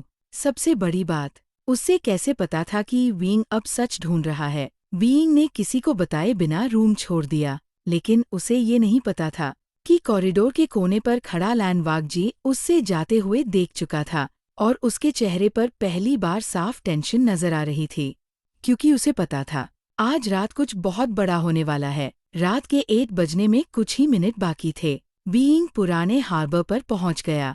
पूरा एरिया सुनसान था। ठंडी हवा समुंदर की तरफ से आ रही थी। वीइंग ने आसपास देखा, लेकिन वहां कोई नहीं था। तभी उसके फोन पर एक और मैसेज आया, वेयरहाउस नंबर 7। वीइंग धीरे धीरे उस तरफ बढ़ा। उसका दिल जोर जोर से धड़क रहा था। वेयरहाउस का दरवाजा आधा खुला हुआ था। जैसे ही वो अंदर गया, उसने देखा एक आदमी उसकी तरफ पीठ करके खड़ा था। तुम कौन हो? आदमी धीरे से मुड़ा, और उसका चेहरा देखते हाई वीइंग जाम गया। ये वही आदमी था जिसे उसने कुछ दिन पहले लैन मैंशन के बाहर देखा था। तुमने मुझे यहाँ क्यों बुलाया? आदमी ने सीधा जवाब दिया, क्योंकि तुम्हें सच जानने का हक है। वीइंग ने बेचैन होकर पूछा, मेरे पेरेंट्स के एक्सीडेंट के बारे में क्या जानते हो? आदमी ने अपनी पॉकेट से एक पुरानी फाइल निकाली। ये एक्सीडेंट नहीं था। वीइंग का सांस रुक गया। क्या मतलब? आदमी ने फाइल उसकी तरफ बढ़ा दी। 15 साल पहले किसी ने तुम्हारे पेरेंट्स की कार के ब्रेक्स फेल करवाए थे। ये प्लान था। वीइंग के हाथ कांपने लगे। नहीं, ये झूठ है, आदमी ने ठंडी आवाज में कहा। सच हमेशा दर्द देता है। वीइंग ने फाइल खोली। अंदर कुछ रिपोर्ट्स और फोटोग्राफ्स थी। उसकी आंखें शॉक से फैल गई। तभी वेयरहाउस का दरवाजा जोर से खुला। लैन वाकजी अंदर दौड़ता हुआ आया। वीइंग। उसकी नज़र तुरंत फाइल पर पड़ी, और उसका चेहरा सख्त हो गया। फाइल नीचे रखो। वीइंग ने हैरानी से उसकी तरफ देखा। तुम्हें इसके बारे में पता था? लैन वाकजी कुछ पाल छुप रहा, बस इतना काफी था। वीइंग का दिल टूट गया। तुम जानते थे? और तुमने मुझे कभी नहीं बताया। लैन वागजी उसकी तरफ बढ़ा। बीइंग मेरी बात सुनो। लेकिन उसी वक्त वेयरहाउस की सारी लाइट्स अचानक बंद हो गई। अंधेरा छा गया। किसी चीज के गिरने की आवाज आई, फिर एक जोर की चीख, और उसके बाद गोली चलने की आवाज पूरे वेयरहाउस में गूंज उठी। सब कुछ एक पाल के लिए खामोश हो गया। जैब इमरजेंसी लाइट्स जलने लगी। बीइंग की नज़र सामने पड़ी और उसका चेहरा सेफ्ट पड़ गया, क्योंकि जमीन पर कोई खून में गिरा हुआ था। इमरजेंसी लाइट्स की लाल रोशनी पूरे वेयरहाउस में फैल गई। बीइंग का दिल जोर से धड़क रहा था। उसकी नज़र जमीन पर पड़ी। वहाँ वो आदमी गिरा हुआ था जिसने उसे यहाँ बुलाया था। उसके कंधे से खून बह रहा था। लैन वागजी तुरंत उसके पास पहुंच गया। एम्बुलेंस बुलाओ। बीइंग अभी भी शॉक में था। ये सब इतनी जल्दी हुआ कि उसे समझ ही नहीं आया। तभी जमीन पर पड़ा आदमी मुश्किल से बोला, बीइंग उसके पास घुटनों के बाल बैठ गया। कौन हो तुम? आदमी हल्की सी मुस्कुराया। मैं तुम्हारे फादर का दोस्त था। बीइंग की आंखें फैल गई। क्या? आदमी ने कांपते हाथ से अपनी पॉकेट से एक छोटी सी की निकाली। ये लो। बीइंग ने की ले ली। ये किस चीज की है? आदमी ने धीरे से कहा। स्टेशन रोड पर जो पुराना हाउस है, उसके बेसमेंट की। वहाँ तुम्हें सारे जवाब मिलेंगे। लैन वागजी का चेहरा और सख्त हो गया। बस करो। लेकिन आदमी ने उसकी बात नजरअंदाज कर दी। बीइंग, किसी पर भरोसा मत करना। किसी पर भी नहीं। ये कहकर उसकी आंखें बंद हो गई। एम्बुलेंस की आवाज दूर से सुनाई देने लगी, लेकिन बीइंग के दिमाग में सिर्फ एक ही बात गूंज रही थी, किसी पर भरोसा मत करना। और सबसे ज्यादा उसकी नज़र लैन वागजी पर टिक गई। उस रात मैंशन वापस आने के बाद भी बीइंग को नींद नहीं आई। उसने की को बार बार देखा। आखिर उसने फैसला कर लिया, वो बेसमेंट जरूर जाएगा, चाहे जो हो। सुबह होने से पहले ही वो चुपचाप मैंशन से निकल गया, लेकिन उसे पता नहीं था कि कोई उसका पीछा कर रहा था। 1 घंटे बाद बीइंग पुराने हाउस के सामने खड़ा था। मकान सालों से बंद था। दीवारों पर धूल और बेलन चढ़ी हुई थी। उसने की से बेसमेंट का ताला खोला। दरवाजा धीरे से खुला। अंदर अंधेरा था। बीइंग ने टॉर्च ऑन की और सीढ़ियां उतरने लगा। नीचे पहुंचते ही उसकी सांसें रुक गई। पूरा बेसमेंट फाइल्स और बॉक्सेस से भरा हुआ था। बीच में एक टेबल थी, जिस पर एक पुराना एनवलप रखा था। उस पर लिखा था, फॉर बीइंग। बीइंग के हाथ कांप गए। उसने एनवलप खोला। अंदर एक लेटर और एक फोटोग्राफ थी। फोटो देखते ही उसका चेहरा सेफ्ट पड़ गया। उस फोटो में उसके पेरेंट्स द लैन किरेन था, और उनके साथ एक और आदमी खड़ा था, जिसे देखकर बीइंग का दिल एक पाल के लिए रुक गया, क्योंकि वो आदमी बिल्कुल लैन वागजी जैसा लग रहा था। लेकिन फोटो के नीचे लिखा नाम कुछ और था। लैन यिचिन। बीइंग की नज़र फोटो पर जाम गई। उसके हाथ कांप रहे थे। फोटो में उसके पेरेंट्स मुस्कुरा रहे थे। उनके पास लैन किरेन खड़े थे, और उनके साथ वो आदमी, लैन यिचिन। बीइंग ने फोटो को और पास लाकर देखा। वो आदमी सच में लैन वागजी जैसा लग रहा था, जैसे दोनों एक ही चेहरे के दो रूप हो। उसने जल्दी से एनवलप में रखा लेटर खोला। लेटर उसके फादर की हैंडराइटिंग में था। अगर तुम ये लेटर पढ़ रहे हो, तो इसका मतलब है कि सच तुम्हारे पास पहुंच चुका है। बीइंग का दिल जोर से धड़कने लगा। 15 साल पहले हम 4 लोग एक प्रोजेक्ट पर काम कर रहे थे। मेन, तुम्हारी माँ, लैन किरेन और लैन यिचिन। लेकिन ह्यूम पता चल गया था कि हमारे आसपास कोई ऐसा है जो सिर्फ पैसा और पावर के लिए कुछ भी कर सकता है। बीइंग ने अगला पैराग्राफ पढ़ा और उसकी आंखें फैल गई। अगर हमारे साथ कुछ हो जाए, तो सबसे पहले लैन यिचिन को ढूंढना, क्योंकि सच उसके पास है। बीइंग ने लेटर नीचे कर दिया। लैन यिचिन। लेकिन ये आदमी है कहा। अचानक उसने बेसमेंट के कोने में रखा एक और बॉक्स देखा। वो उसके पास गया और बॉक्स खोला। अंदर न्यूज़पेपर कटिंग्स थी। एक कटिंग देखते ही उसका सांस रुक गया। हेडलाइन लिखी थी, Lan family heir dies in car explosion, और फोटो में वही आदमी था, लैन यिचिन। बीइंग धीरे से पीछे हट गया। नहीं, आर्टिकल के मुताबिक लैन यिचिन 15 साल पहले मर चुका था, तो फिर उसके फादर ने उसे ढूंढने को क्यों कहा? तभी उसके पीछे किसी के कदमों की आवाज आई। बीइंग तुरंत मुड़ा और सामने खड़े इंसान को देखकर जाम गया। लैन वागजी। उसका चेहरा पहले से ज्यादा सीरियस था। तुम यहाँ आ ही गए। बीइंग ने गुस्से से लेटर उठाया। मुझे जवाब चाहिए। ये लैन यिचिन कौन है? लैन वागजी कुछ पाल चुप रहा। फिर उसने धीरे से कहा, मेरा बड़ा भाई। बीइंग की आंखें फाइल गई। क्या? लैन वाकजी ने सिर झुका लिया। 15 साल पहले सबको बताया गया था कि वो मर गया, लेकिन सच कुछ और था। बीइंग का दिल और तेज धड़कने लगा। अगर वो मारा नहीं, तो कहाँ नहाई? लैन वाकजी ने उसकी तरफ देखा। उसकी आंखों में पहली बार दर्द साफ नजर आ रहा था, क्योंकि लैन यिचिन अभी भी जिंदा है, और वो इंसान है जिसे मैं 15 साल से ढूंढ रहा हूँ। बीइंग की सांसें तेज हो गई। उसने लैन वाकजी को घूर कर देखा।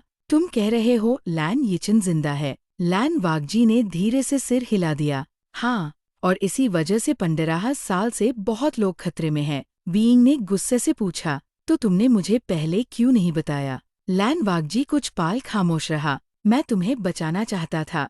बीइंग हंस पड़ा, लेकिन उस हंसी में दर्द था, सच छुपाकर। लैन वाकजी ने जवाब नहीं दिया, बस उसकी तरफ देखता रहा। तभी बेसमेंट के बाहर किसी गाड़ी के ब्रेक लगने की आवाज आई। दोनों एकदम सतर्क हो गए। लैन वाकजी ने तुरंत बीइंग का हाथ पकड़ा।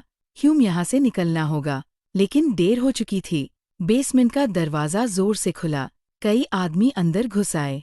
सबके चेहरे मास्क से ढके हुए द। एक आदमी ने चिल्लाकर कहा, फाइल ले लो और बीइंग को पकड़ो। लैन वाकजी तुरंत बीइंग के सामने आ गया। कोई उससे हाथ नहीं लगाएगा। अगला ही पाल पूरा बेसमेंट अफरा तफरी में बादल गया। लैन वाकजी ने 2 आदमियों को गिरा दिया, लेकिन दुश्मन बहुत ज्यादा थे। बीइंग ने टेबल से एक लोहे की रॉड उठाई और खुद को बचाने लगा। अचानक एक मास्क्ड आदमी ने उस पर गुंता दी। सब कुछ 1 सेकंड के लिए रुक गया। बीइंग जाम गया, लेकिन उससे पहले की ट्रिगर दबता, लैन वाकजी उसके सामने आ गया। धाम! गोली चल गई। बीइंग की आंखें फाइल गई। लैन वाकजी उसके सामने खड़ा था। उसके कंधे से खून बहने लगा। लैन वाकजी! बीइंग चीख उठा। गोली उससे लग चुकी थी, लेकिन फिर भी उसने बीइंग का हाथ मजबूती से पकड़ा। चलो, अभी! दोनों पिछले रास्ते से बेसमेंट से बाहर निकले और अंधेरी रात में भागते रहे। कुछ देर बाद वो एक पुराने कैबिन में पहुंच गए। लैन वाकजी की हालत खराब हो रही थी। उसकी शर्ट खून से भीग चुकी थी। बीइंग ने उसे कुर्सी पर बिठाया। तुम पागल हो क्या? मेरे लिए गोली क्यों खाई? लैन वाकजी ने कमजोर सी मुस्कान दी। क्योंकि तुम्हें कुछ हो जाता तो मैं जिंदा नहीं रह पाता।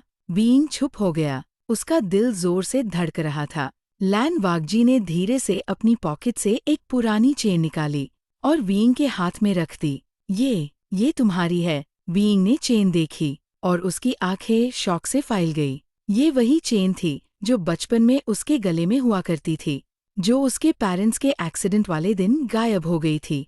बीइंग ने तुरंत लैन वाकजी की तरफ देखा।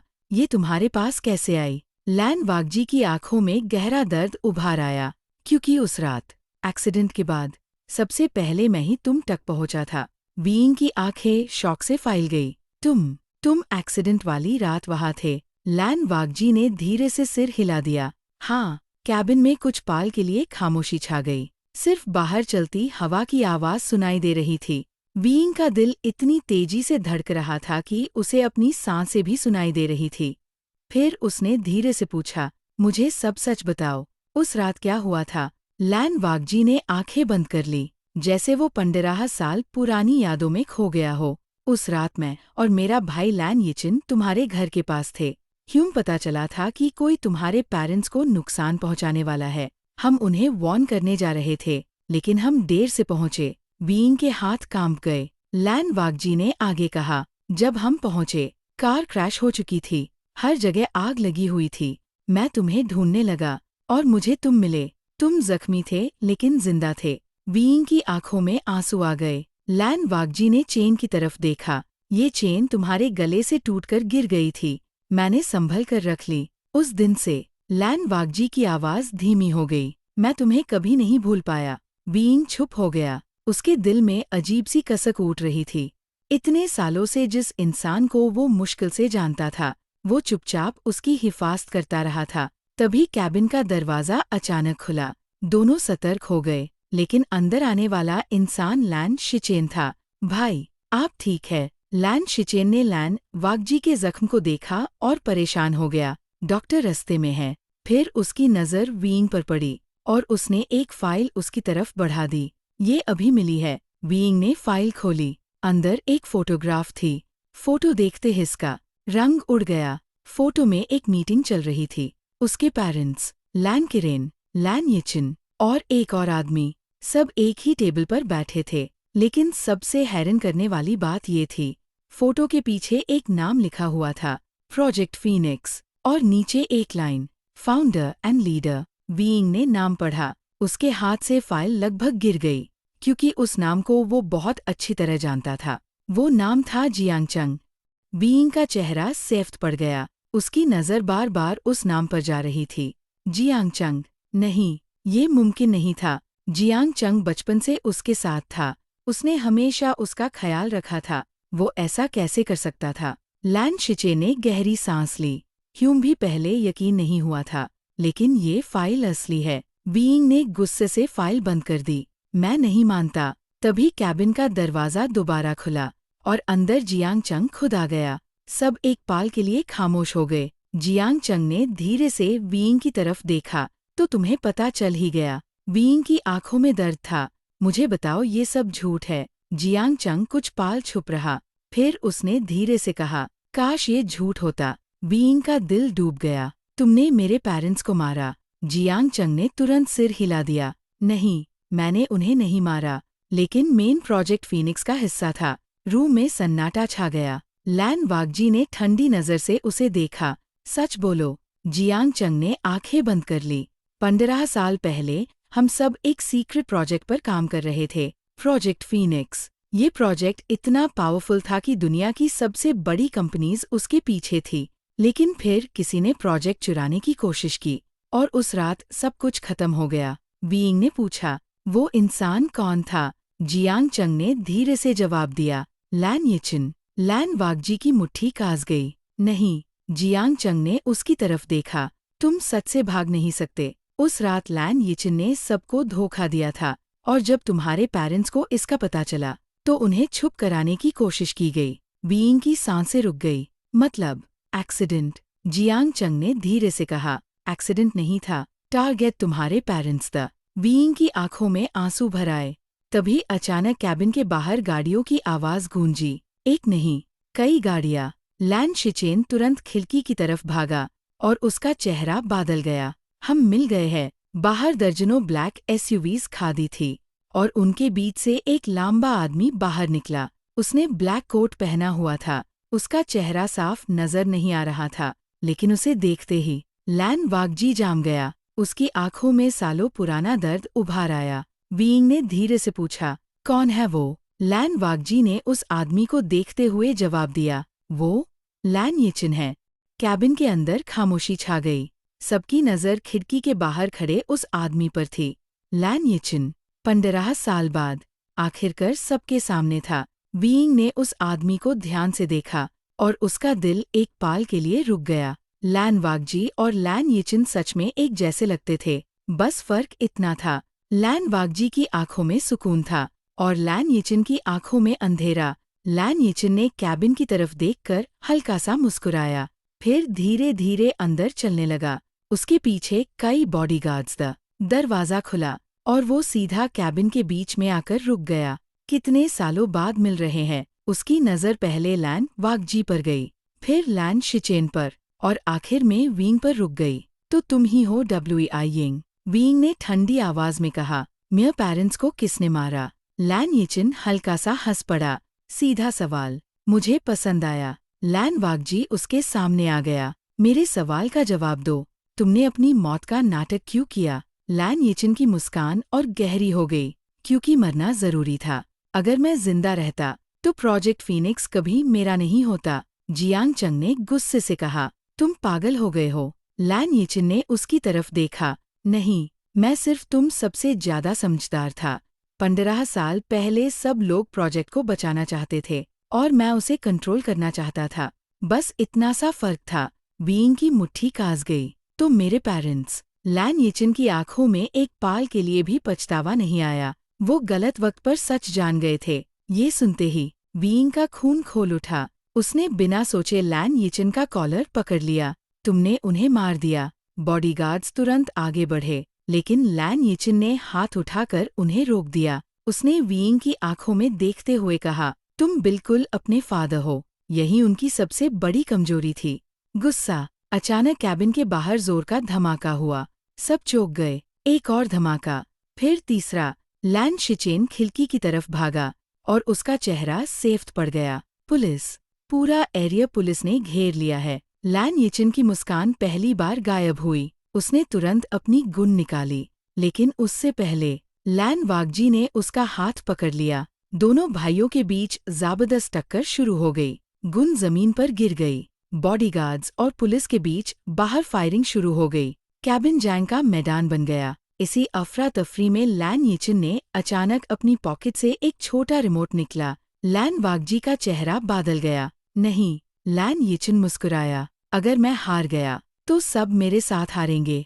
उसने रिमोट का बटन दबा दिया और उसी पाल कैबिन के नीचे कहीं से एक वार्निंग अलार्म बजने लगा। Self destruct activated. वीइंग और सबके चेहरे का रंग उड़ गया, क्योंकि पूरे कैबिन के नीचे एक्सप्लोसिव्स लगे हुए थे। पूरे कैबिन में अलार्म की तेज आवाज गूंज रही थी। Self destruct activated. 5 o'clock। Timer शुरू हो चुका था। वीइंग का दिल जोर से धड़कने लगा। लैन शिचेन ने तुरंत चिल्लाकर कहा, सब बाहर चलो। लेकिन लैन यिचिन हंस पड़ा। अब बहुत देर हो चुकी है। आज प्रोजेक्ट फीनिक्स के सारे राज मेरे साथ खत्म हो जाएंगे। लैन वागजी का चेहरा सख्त हो गया। कभी नहीं। उसने लैन यिचिन का हाथ पकड़कर उसे दीवार से टकरा दिया। दोनों भाइयों के बीच फिर से लड़ाई शुरू हो गई। टाइमर तेजी से नीचे जा रहा था। 4:21। जियांग चंग ने वीइंग का हाथ पकड़ा। ह्यूम निकलना होगा। लेकिन वीइंग की नज़र लैन वागजी पर थी। मैं उसे छोड़कर नहीं जाऊंगा। लैन वागजी ने दूर से चिल्लाकर कहा, वीइंग जाओ अभी। वीइंग ने सिर हिला दिया। नहीं, मैं तुम्हें यहाँ नहीं छोड़ूंगा। लैन यिचिन ने अचानक लैन वागजी को जोर से धक्का दिया। लैन वागजी जमीन पर गिर गया और लैन यिचिन गन की तरफ भागा, लेकिन उससे पहले वीइंग ने उसका रास्ता रोक लिया। तुम्हारा खेल खत्म हो गया। लैन यिचिन ने उसकी तरफ देखा और फिर मुस्कुराया, बिल्कुल अपने फादर की तरह। वीइंग ने बिना डर उसकी आंखों में देखा। और तुम बिल्कुल वैसे ही हो जैसा मुझे बताया गया था। एक डारपोक। ये सुनते हाय लैन यिचिन का चेहरा गुस्से से लाल हो गया। उसने वीइंग पर हमला कर दिया। दोनों जमीन पर गिर पड़े। टाइमर 2:57। कैबिन हिलने लगा।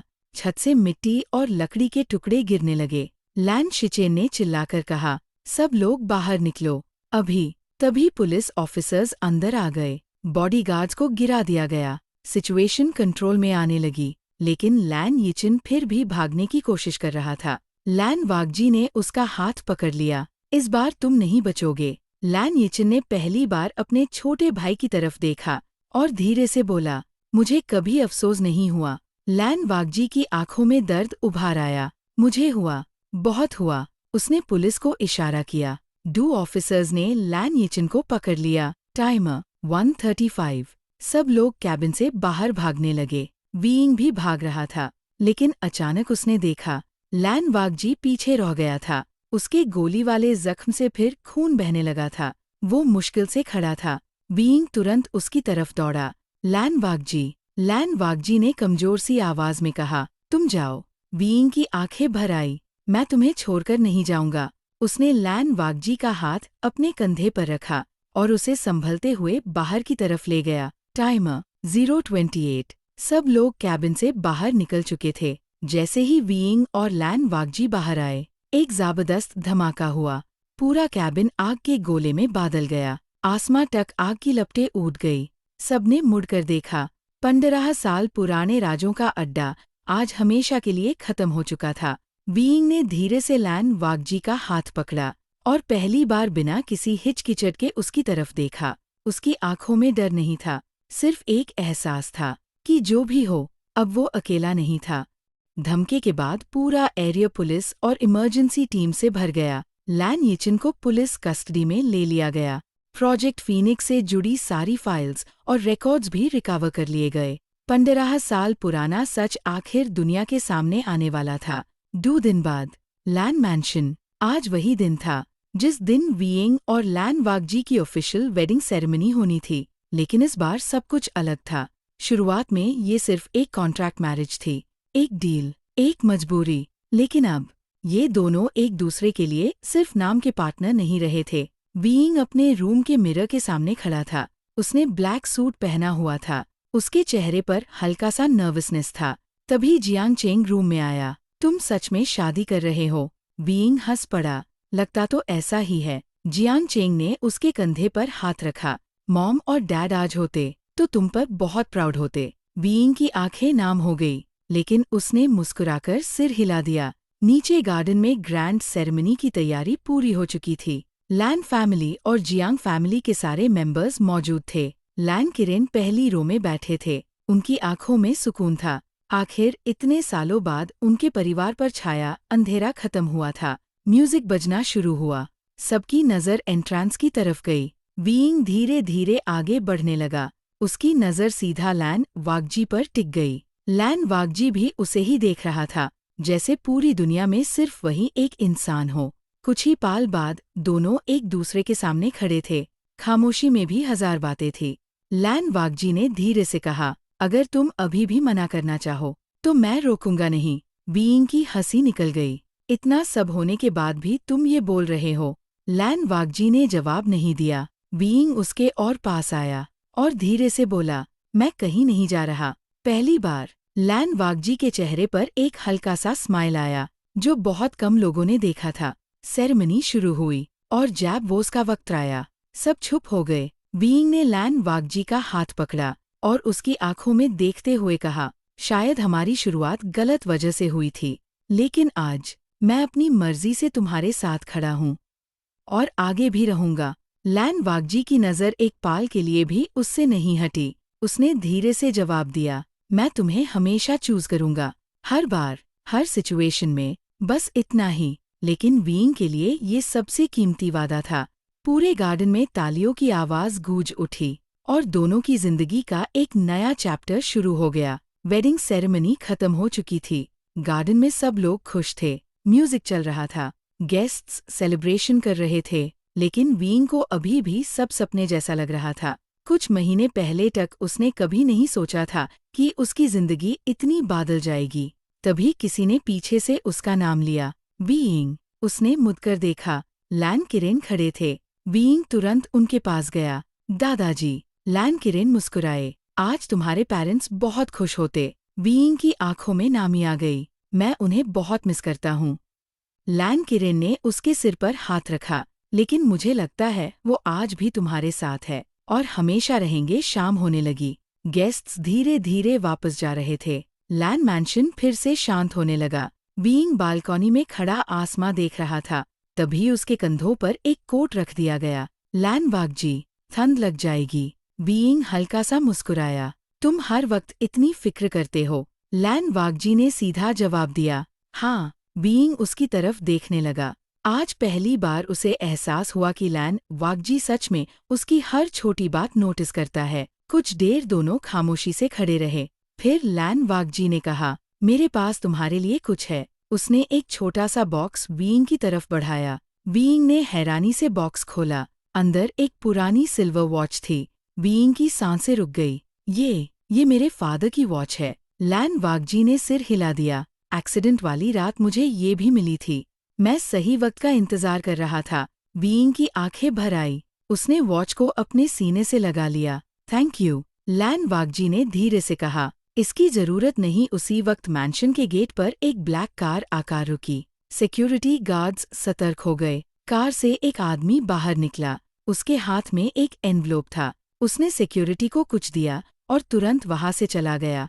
कुछ मिनट बाद वो एनवलप लैन वागजी के पास पहुंच गया। लैन वागजी ने एनवलप खोला और उसका चेहरा एकदम सीरियस हो गया। बीइंग ने पूछा, क्या हुआ? लैन वागजी ने एनवलप उसकी तरफ बढ़ा दिया। अंदर सिर्फ एक फोटो थी। फोटो में बीइंग और लैन वागजी आज की वेडिंग सेरेमनी में खड़े थे, लेकिन फोटो के पीछे एक लाइन लिखी थी, game is not over yet, और नीचे एक नाम था, जिसे देखकर लैन वागजी की आंखें सिकुड़ गई, एक्सायो कॉर्पोरेशन। बीइंग ने फोटो को दोबारा देखा।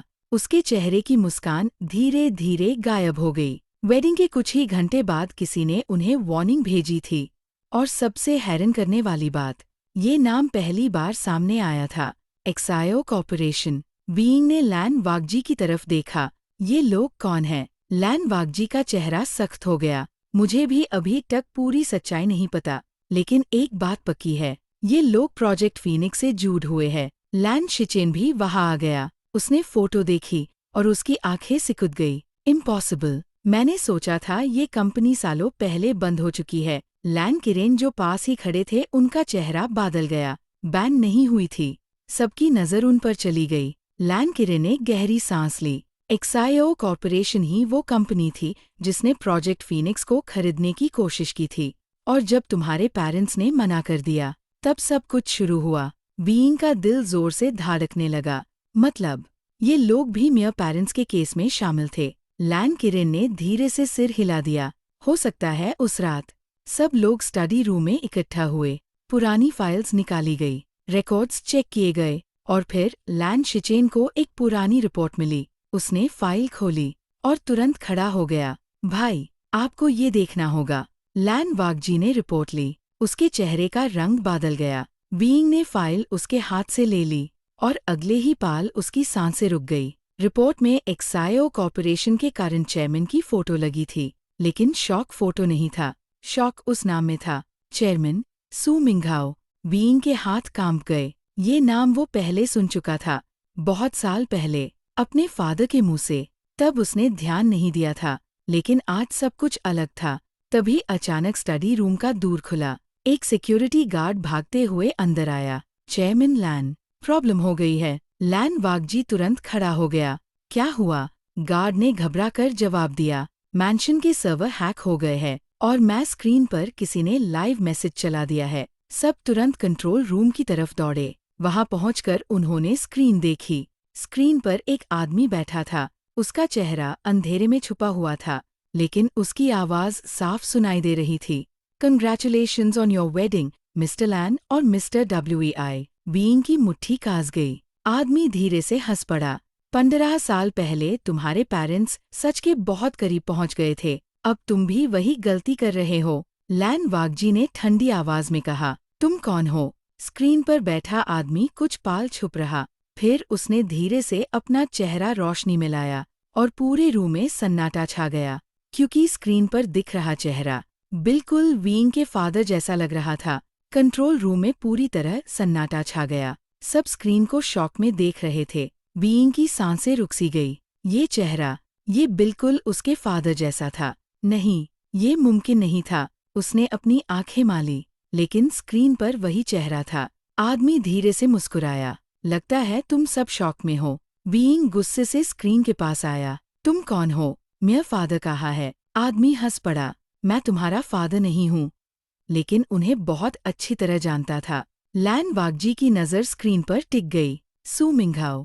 आदमी की मुस्कान और गहरी हो गई। आखिर तुमने मुझे पहचान ही लिया। रूम में सबके चेहरे बादल गए। ये एक्साईओ कॉर्पोरेशन का चेयरमैन था, सू मिंघाओ।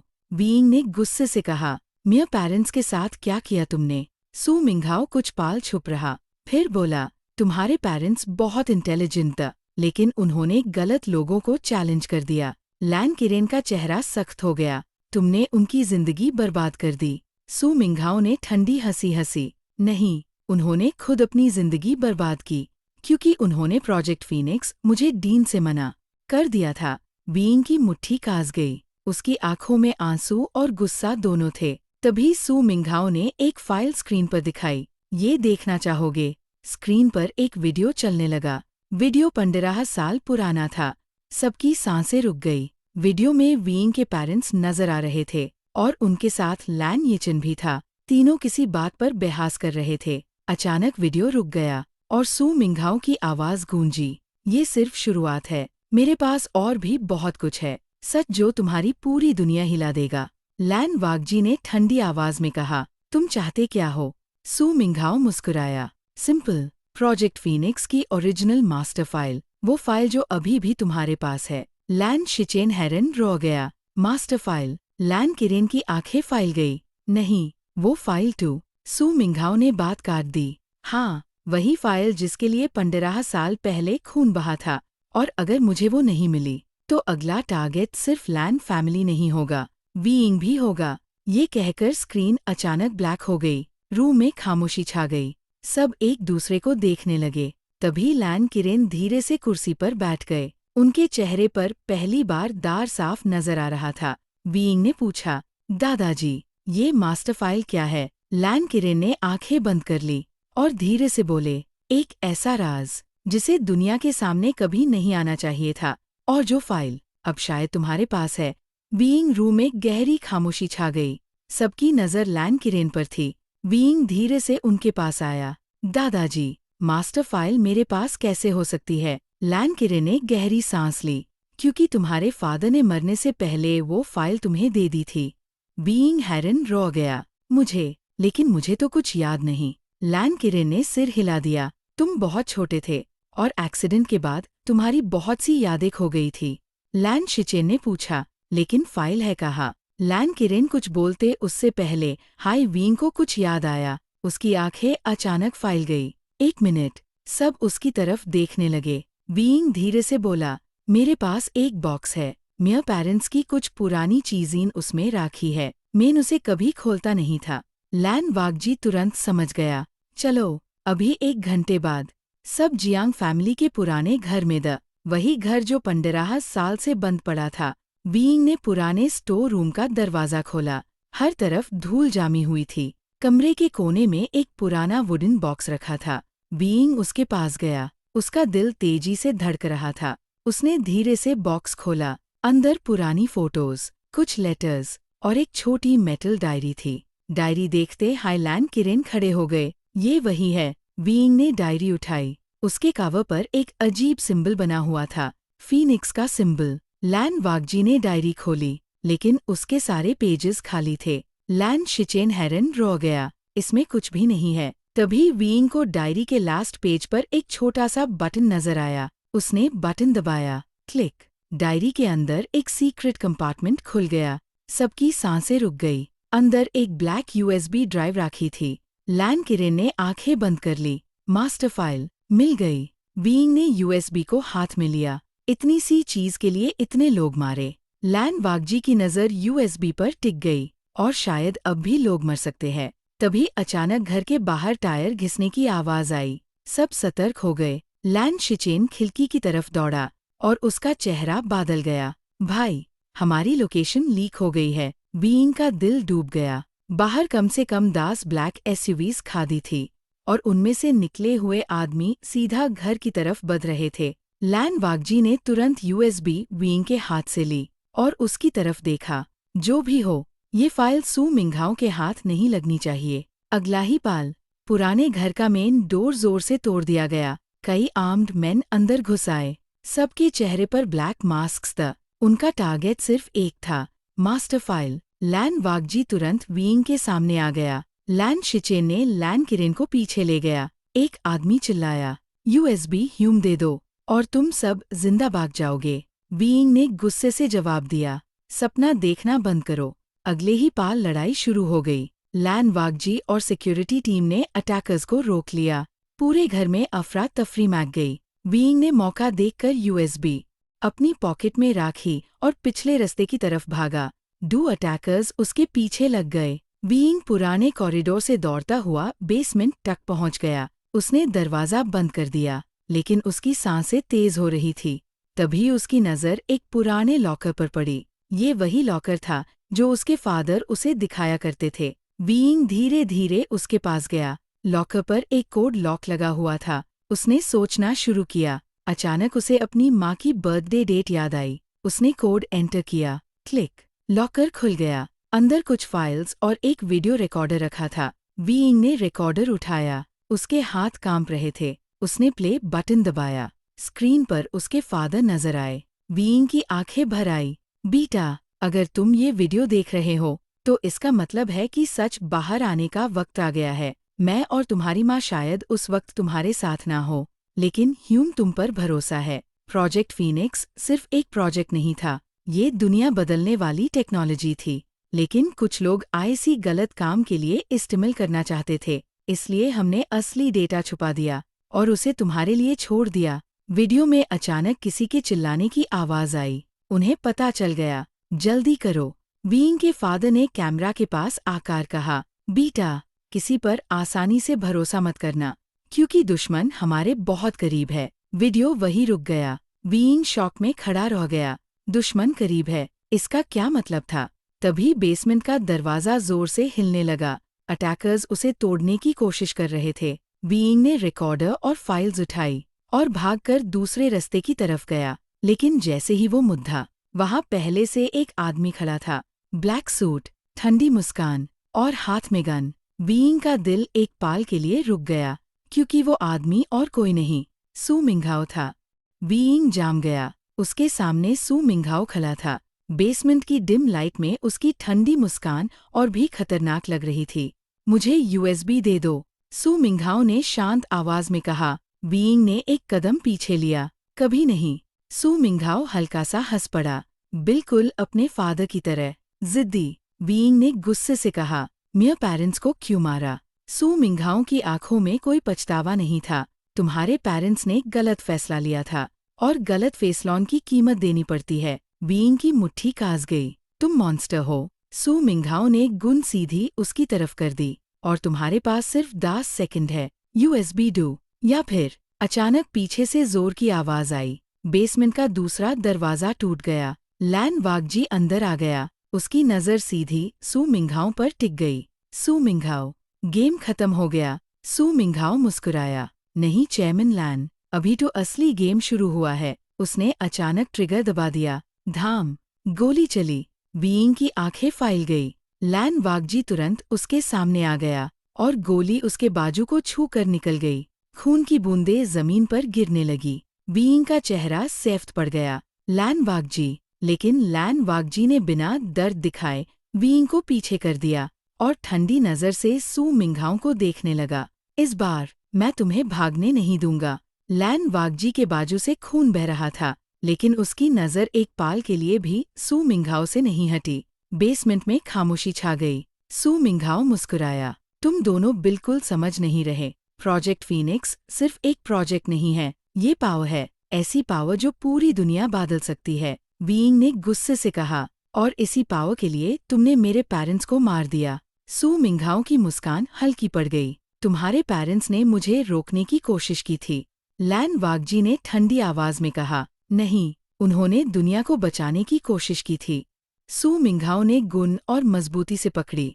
फिर उसकी नजर बीइंग पर गई। यूएसबी मुझे दे दो, वरना तुम दोनों आज यहाँ से जिंदा नहीं जाओगे। इसी वक्त बेसमेंट के दूसरे रास्ते से पुलिस और सिक्योरिटी टीम अंदर आ गई। सू मिंघाओ का चेहरा बादल गया। लैन शिचेन भी उनके साथ था। सब खत्म हो गया। लैन शिचेन ने कहा, तुम्हारे सारे अकाउंट्स फ्रीज हो चुके हैं, तुम्हारी कंपनी सील कर दी गई है और तुम्हारे लोग अरेस्ट हो रहे हैं। पहली बार सू मिंघाओ परेशान नजर आया, लेकिन फिर उसने हंसकर कहा, अगर मैं हार गया तो कोई भी नहीं जीतेगा। उसने अपनी पॉकेट से एक छोटा डिवाइस निकला। लैन वागजी का चेहरा सख्त हो गया। वो बैकअप सर्वर का एक्सेस डिवाइस था, जिसमें प्रोजेक्ट फीनिक्स का पूरा डेटा अपलोड हो सकता था। सू मिंघाओ ने डिवाइस एक्टिवेट कर दिया। स्क्रीन पर लोडिंग शुरू हो गई। बीइंग ने तुरंत यूएसबी निकाली और उसे रिकॉर्डर के साथ कनेक्ट कर दिया। अचानक स्क्रीन पर एक नया वीडियो चल पड़ा। सब रुक गए। वीडियो में बीइंग के फादर और मदर। बीइंग की आंखें भर आई। उसके फादर ने कैमरा की तरफ देखकर कहा, अगर ये मैसेज दुनिया तक पहुंच रहा है तो इसका मतलब है हम सफल हो गए। प्रोजेक्ट फीनिक्स को वेपन बनाने की कोशिश की जा रही थी, लेकिन हमने असली सिस्टम डिस्ट्रॉय कर दिया है, और जो मास्टर फाइल बची है उसमें सिर्फ सबूत है, टेक्नोलॉजी नहीं। रूम में सन्नाटा छा गया। सू मिंघाओ का चेहरा सैफ्त पड़ गया। ये झूठ है। बीइंग के फादर की आवाज फिर गूंजी। जो लोग इस प्रोजेक्ट के पीछे हैं, उनके नाम और क्राइम्स इस फाइल में रिकॉर्ड है, इसीलिए ये फाइल दुनिया के सामने आनी चाहिए। वीडियो खत्म हो गया। सू मिंघाओ समझ गया। 15 साल से जिस चीज के लिए वो सब कुछ कर रहा था, वो उससे कभी मिल ही नहीं सकती थी। मास्टर फाइल में सिर्फ उसके खिलाफ सबूत द। लैन वागजी ने उसकी तरफ देखा। अब सच जीतेगा। सू मिंघाओ गुस्से से चिल्लाया, नहीं, और उसने भागने की कोशिश की, लेकिन पुलिस ने उसे घेर लिया। कुछ ही पाल में उसके हाथों में हैंडकफ्स लग चुके थे। बीइंग ने गहरी सांस ली। 15 साल पुराना राज आखिर खुल चुका था, लेकिन उसके दिल में एक और सवाल था। उसके पेरेंट्स की आखिरी रात में असल में क्या हुआ था? सू मिंघाओ की गिरफ्तारी के बाद सब लोग लैन मैंशन वापस आ गए, लेकिन वींग को सुकून नहीं मिल रहा था। एक सवाल अब भी उसके दिल में था, उसके पेरेंट्स की आखिरी रात में असल में क्या हुआ था। उस रात स्टडी रूम में लैन किरेन ने एक पुराना एनवलोप वीइंग को दिया। ये तुम्हारे फादर ने मेरे पास छोड़ा था और कहा था कि सही वक्त आने पर तुम्हें दे दिया जाए।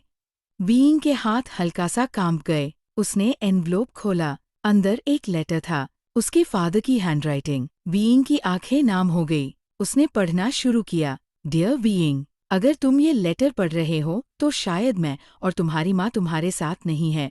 सबसे पहले एक बात याद रखना, हमने तुम्हें कभी अकेला नहीं छोड़ा। हर फैसला जो हमने लिया वो तुम्हारी हिफाजत के लिए था। प्रोजेक्ट फीनिक्स के पीछे बहुत ताकतवर लोग हैं और ह्यूम पता था कि एक दिन वो हमारे पीछे आएंगे, इसलिए हमने सच छुपा दिया। हमने दुनिया से नहीं, तुमसे उम्मीद रखी कि एक दिन तुम सच को सामने लाओगे। और अगर उस दिन तुम्हारे पास कोई ऐसा इंसान हो जो तुम्हारा साथ दे तो उसे कभी मत खोना। लेटर पढ़ते पढ़ते वीइंग के आंसू गिरने लगे। उसकी नज़र धीरे से लैन वाकजी पर गई, जो चुपचाप उसके पास खड़ा था। लेटर की आखिरी लाइन थी, हम तुमसे बहुत प्यार करते हैं मॉम एंड डैड। रूम में खामोशी छा गई। वीइंग ने लेटर अपने सीने से लगा लिया। 15 साल बाद उसके दिल का बोझ हल्का हो गया था। उसके पेरेंट्स ने उसे छोड़ा नहीं था, वो उसकी हिफाजत कर रहे थे, हमेशा से। उस रात वीइंग मैंशन के गार्डन में अकेला बैठा था। आसमान में चांद चमक रहा था। तभी लैन वाकजी उसके पास आया। दोनों कुछ देर चुप बैठे रहे। फिर वीइंग ने धीरे से कहा, थैंक यू। लैन वाकजी ने उसकी तरफ देखा। किस लिए? वीइंग मुस्कुराया, हर चीज के लिए, मेरे साथ रहने के लिए, मुझे बचाने के लिए और कभी हार ना मानने के लिए। लैन वाकजी के चेहरे पर हल्का सा स्माइल आया। मैं हमेशा तुम्हारे साथ रहूंगा। वीइंग का दिल गरम सा हो गया। उसने पहली बार खुद से लैन वाकजी का हाथ पकड़ा और दोनों चांदनी रात में साथ बैठे रहे। 15 साल पुराना दर्द आज धीरे धीरे खत्म हो रहा था। 1 साल बाद लैन मैंशन पहले से ज्यादा खुशियों से भर गया था। प्रोजेक्ट फीनिक्स का केस ऑफिशियली बंद हो चुका था। सू मिंघाओ और उसके साथियों को सजा मिल चुकी थी। वीइंग के पेरेंट्स का नाम भी पूरी तरह से साफ हो गया था। अब सबको सच पता था कि वो कभी गुनहगार नहीं थे, बल्कि हीरोज द। आज मैंशन में एक छोटा फैमिली गैदरिंग था। लैन किरेन गार्डन में चाय पी रहे थे। लैन शिचेन सबके साथ बातें कर रहा था और जियांग चेंग हमेशा की तरह थोड़ा गुस्सा दिखाते हुए भी सबका ख्याल रख रहा था। सब कुछ शांत और खुश था। वीइंग बालकनी में खड़ा आसमां देख रहा था। उसके चेहरे पर सुकून था। तभी पीछे से किसी ने उसकी कमर पकड़ ली। उससे बिना देखे ही पता चल गया, लैन वाकजी। वीइंग मुस्कुराया, तुम कभी नॉर्मल तरीके से नहीं आ सकते। लैन वाकजी ने धीरे से कहा, नहीं। वीइंग हंस पड़ा। 1 साल पहले अगर कोई मुझे बताता कि कॉन्ट्रैक्ट मैरिज मुझे इतनी खुशियां देगी तो मैं कभी यकीन नहीं करता। लैन वाकजी ने उसका हाथ पकड़ लिया, लेकिन मुझे पता था। वीइंग हैरान हुआ, क्या? लैन वाकजी उसकी आंखों में देखने लगा कि एक दिन तुम मेरी जिंदगी बन जाओगे। वीइंग का चेहरा हल्का सा लाल हो गया। उसने नजर हटा ली। लैन वाकजी ने उसकी थोड़ी पकड़कर उसे फिर अपनी तरफ देखा और धीरे से कहा, थैंक यू मेरी जिंदगी में आने के लिए। वीइंग की आंखों में नामी आ गई। उसने मुस्कुराते हुए जवाब दिया, और तुम्हारा शुक्रिया, कभी मेरा हाथ ना छोड़ने के लिए। नीचे गार्डन में सब लोगन दोनों को देखकर मुस्कुराने लगे। 15 साल पहले एक छोटे से बच्चे ने अनजाने में किसी की जिंदगी बचाई थी और शायद उसी दिन उनकी किस्मत एक दूसरे से जुड़ गई थी। एक कॉन्ट्रैक्ट से शुरू हुई कहानी सच्चे प्यार तक पहुंच गई और अब उनकी नई जिंदगी की शुरुआत हो चुकी थी, जहां ना कोई राज था, ना कोई डर, सिर्फ प्यार, परिवार और एक साथ बिताने वाला पूरा भविष्य। और इस तरह वीइंग और लैन वाकजी की खूबसूरत जर्नी अपने अंजाम तक पहुंच गई। हर कॉन्ट्रैक्ट एक दिन खत्म हो जाता है, लेकिन सच्चा प्यार हर कॉन्ट्रैक्ट से ज्यादा मजबूत होता है। सबसे पहले थैंक यू अन सब व्यूअर्स को जिन्होंने पोल में वोट करके इस स्टोरी को चूज किया। आप सबकी वोटिंग और सपोर्ट की वजह से ही द बिलियनेयर्स कॉन्ट्रैक्ट हस्बैंड हम सबके सामने एक पूरी कहानी बनकर आई। थैंक यू इस पूरी जर्नी में मेरे साथ बने रहने के लिए। आप सबके कमेंट्स, सपोर्ट और प्यार ने इस स्टोरी को और भी स्पेशल बना दिया। अगर आपको ये स्टोरी पसंद आई हो तो वीडियो को लाइक जरूर करना। चैनल को सब्सक्राइब करना और अपने फ्रेंड्स के साथ शेयर भी करना ताकि हमारी वैंक्शन फैमिली और बड़ी हो सके। और कमेंट्स में ज़रूर बताना कि आप अगले पोल में किस टाइप की स्टोरी देखना चाहते हैं। आपकी हर वोट और हर कमेंट मेरे लिए बहुत इंपॉर्टेंट है। मिलते हैं बहुत जल्द एक नई स्टोरी के साथ। तब तक अपना ख्याल रखिए और मुस्कुराते रहिए। वैंक्शन रिबन लव एफएफ, रिटन बाय हीवियन।